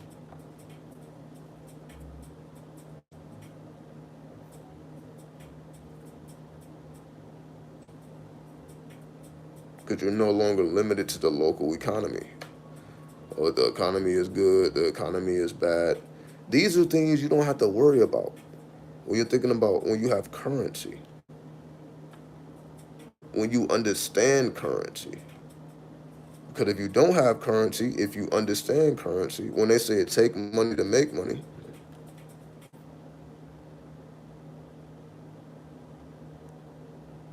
that's why it doesn't require a lot. It just requires you to understand how it works, why it exists. Most people just don't know why it exists. It exists for us. Now you have cryptocurrency, which allows you to do things that you otherwise would not be able to do. Essentially, it gives you access to anything. As we know, the dark web is this, right? Cryptocurrency allows you to essentially get anything that you can imagine delivered to your door. You can't do that with your local dollar. So you see the possibilities that opens up. But you see it requires you to be a part of the underworld. That's why it's called the dark web. It's cryptic. The same rules apply, whether it's a dark web, whether it's cryptocurrency. You're dealing with a cryptic language.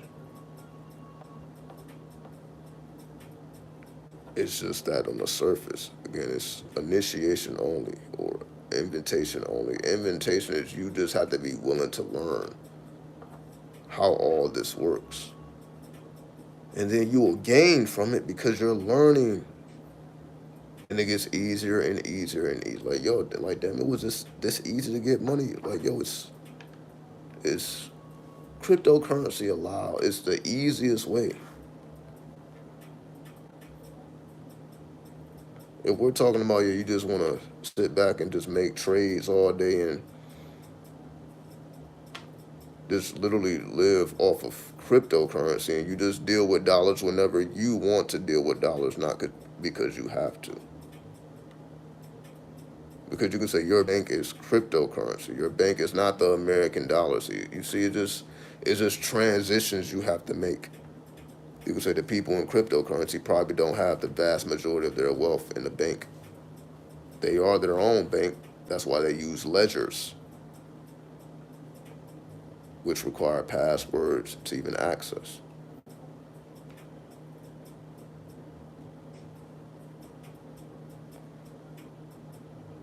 That's why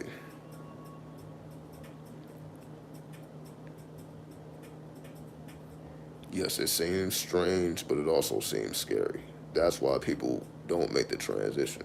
It's scary to move on from the local dollar. Like, yo, I'm no longer dependent on my economy.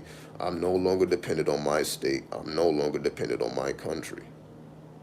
I'm dealing with currency. My local dynamics is no longer of much importance to me anymore. The average person doesn't think like that. Their whole life is based on what's going on locally. If it rains, they are affected. If it snows, they are affected.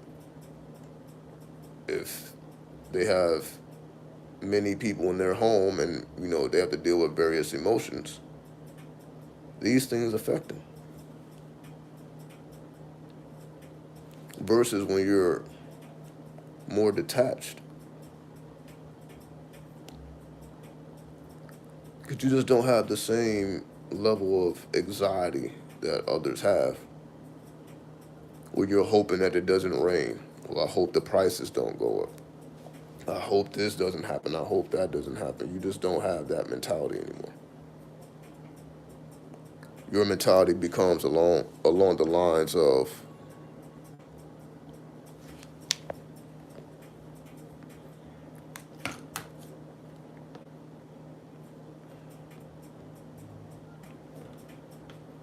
what is going on in the world, not what's going on in the city, what's going on in the world.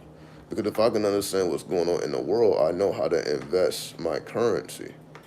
Because I'm investing what's moving forward. And I have an idea of what's moving forward because I know how currency works. And it's not just the world that is ran on currency, it's also the universe. The universe is also ran on currency. Currency unlocks all of these things. Give me 1 second here.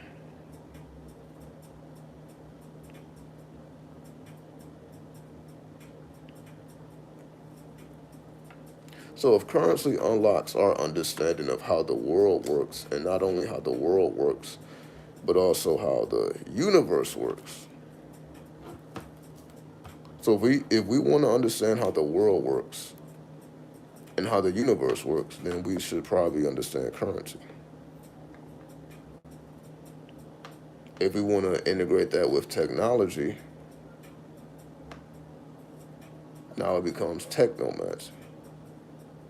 Because now you have access to essentially the ability for you to generate wealth. Cryptocurrency now makes that a possibility. And again, that just all is within the arts of technomancy, meaning I know how to generate money completely digitally. That's the craft of technomancy. I know how to generate money digitally. I know how to take this digital money and double it or triple it, or I have a timeline where this money grows, or I just know how to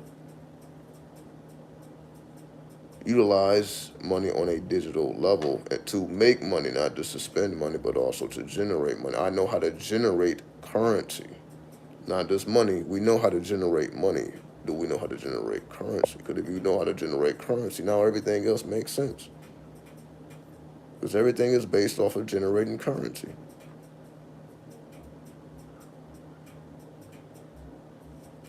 So with that, I bear peace. 93. Do what thou wilt. So be the whole of the law. Love is the law. Love under will. We are.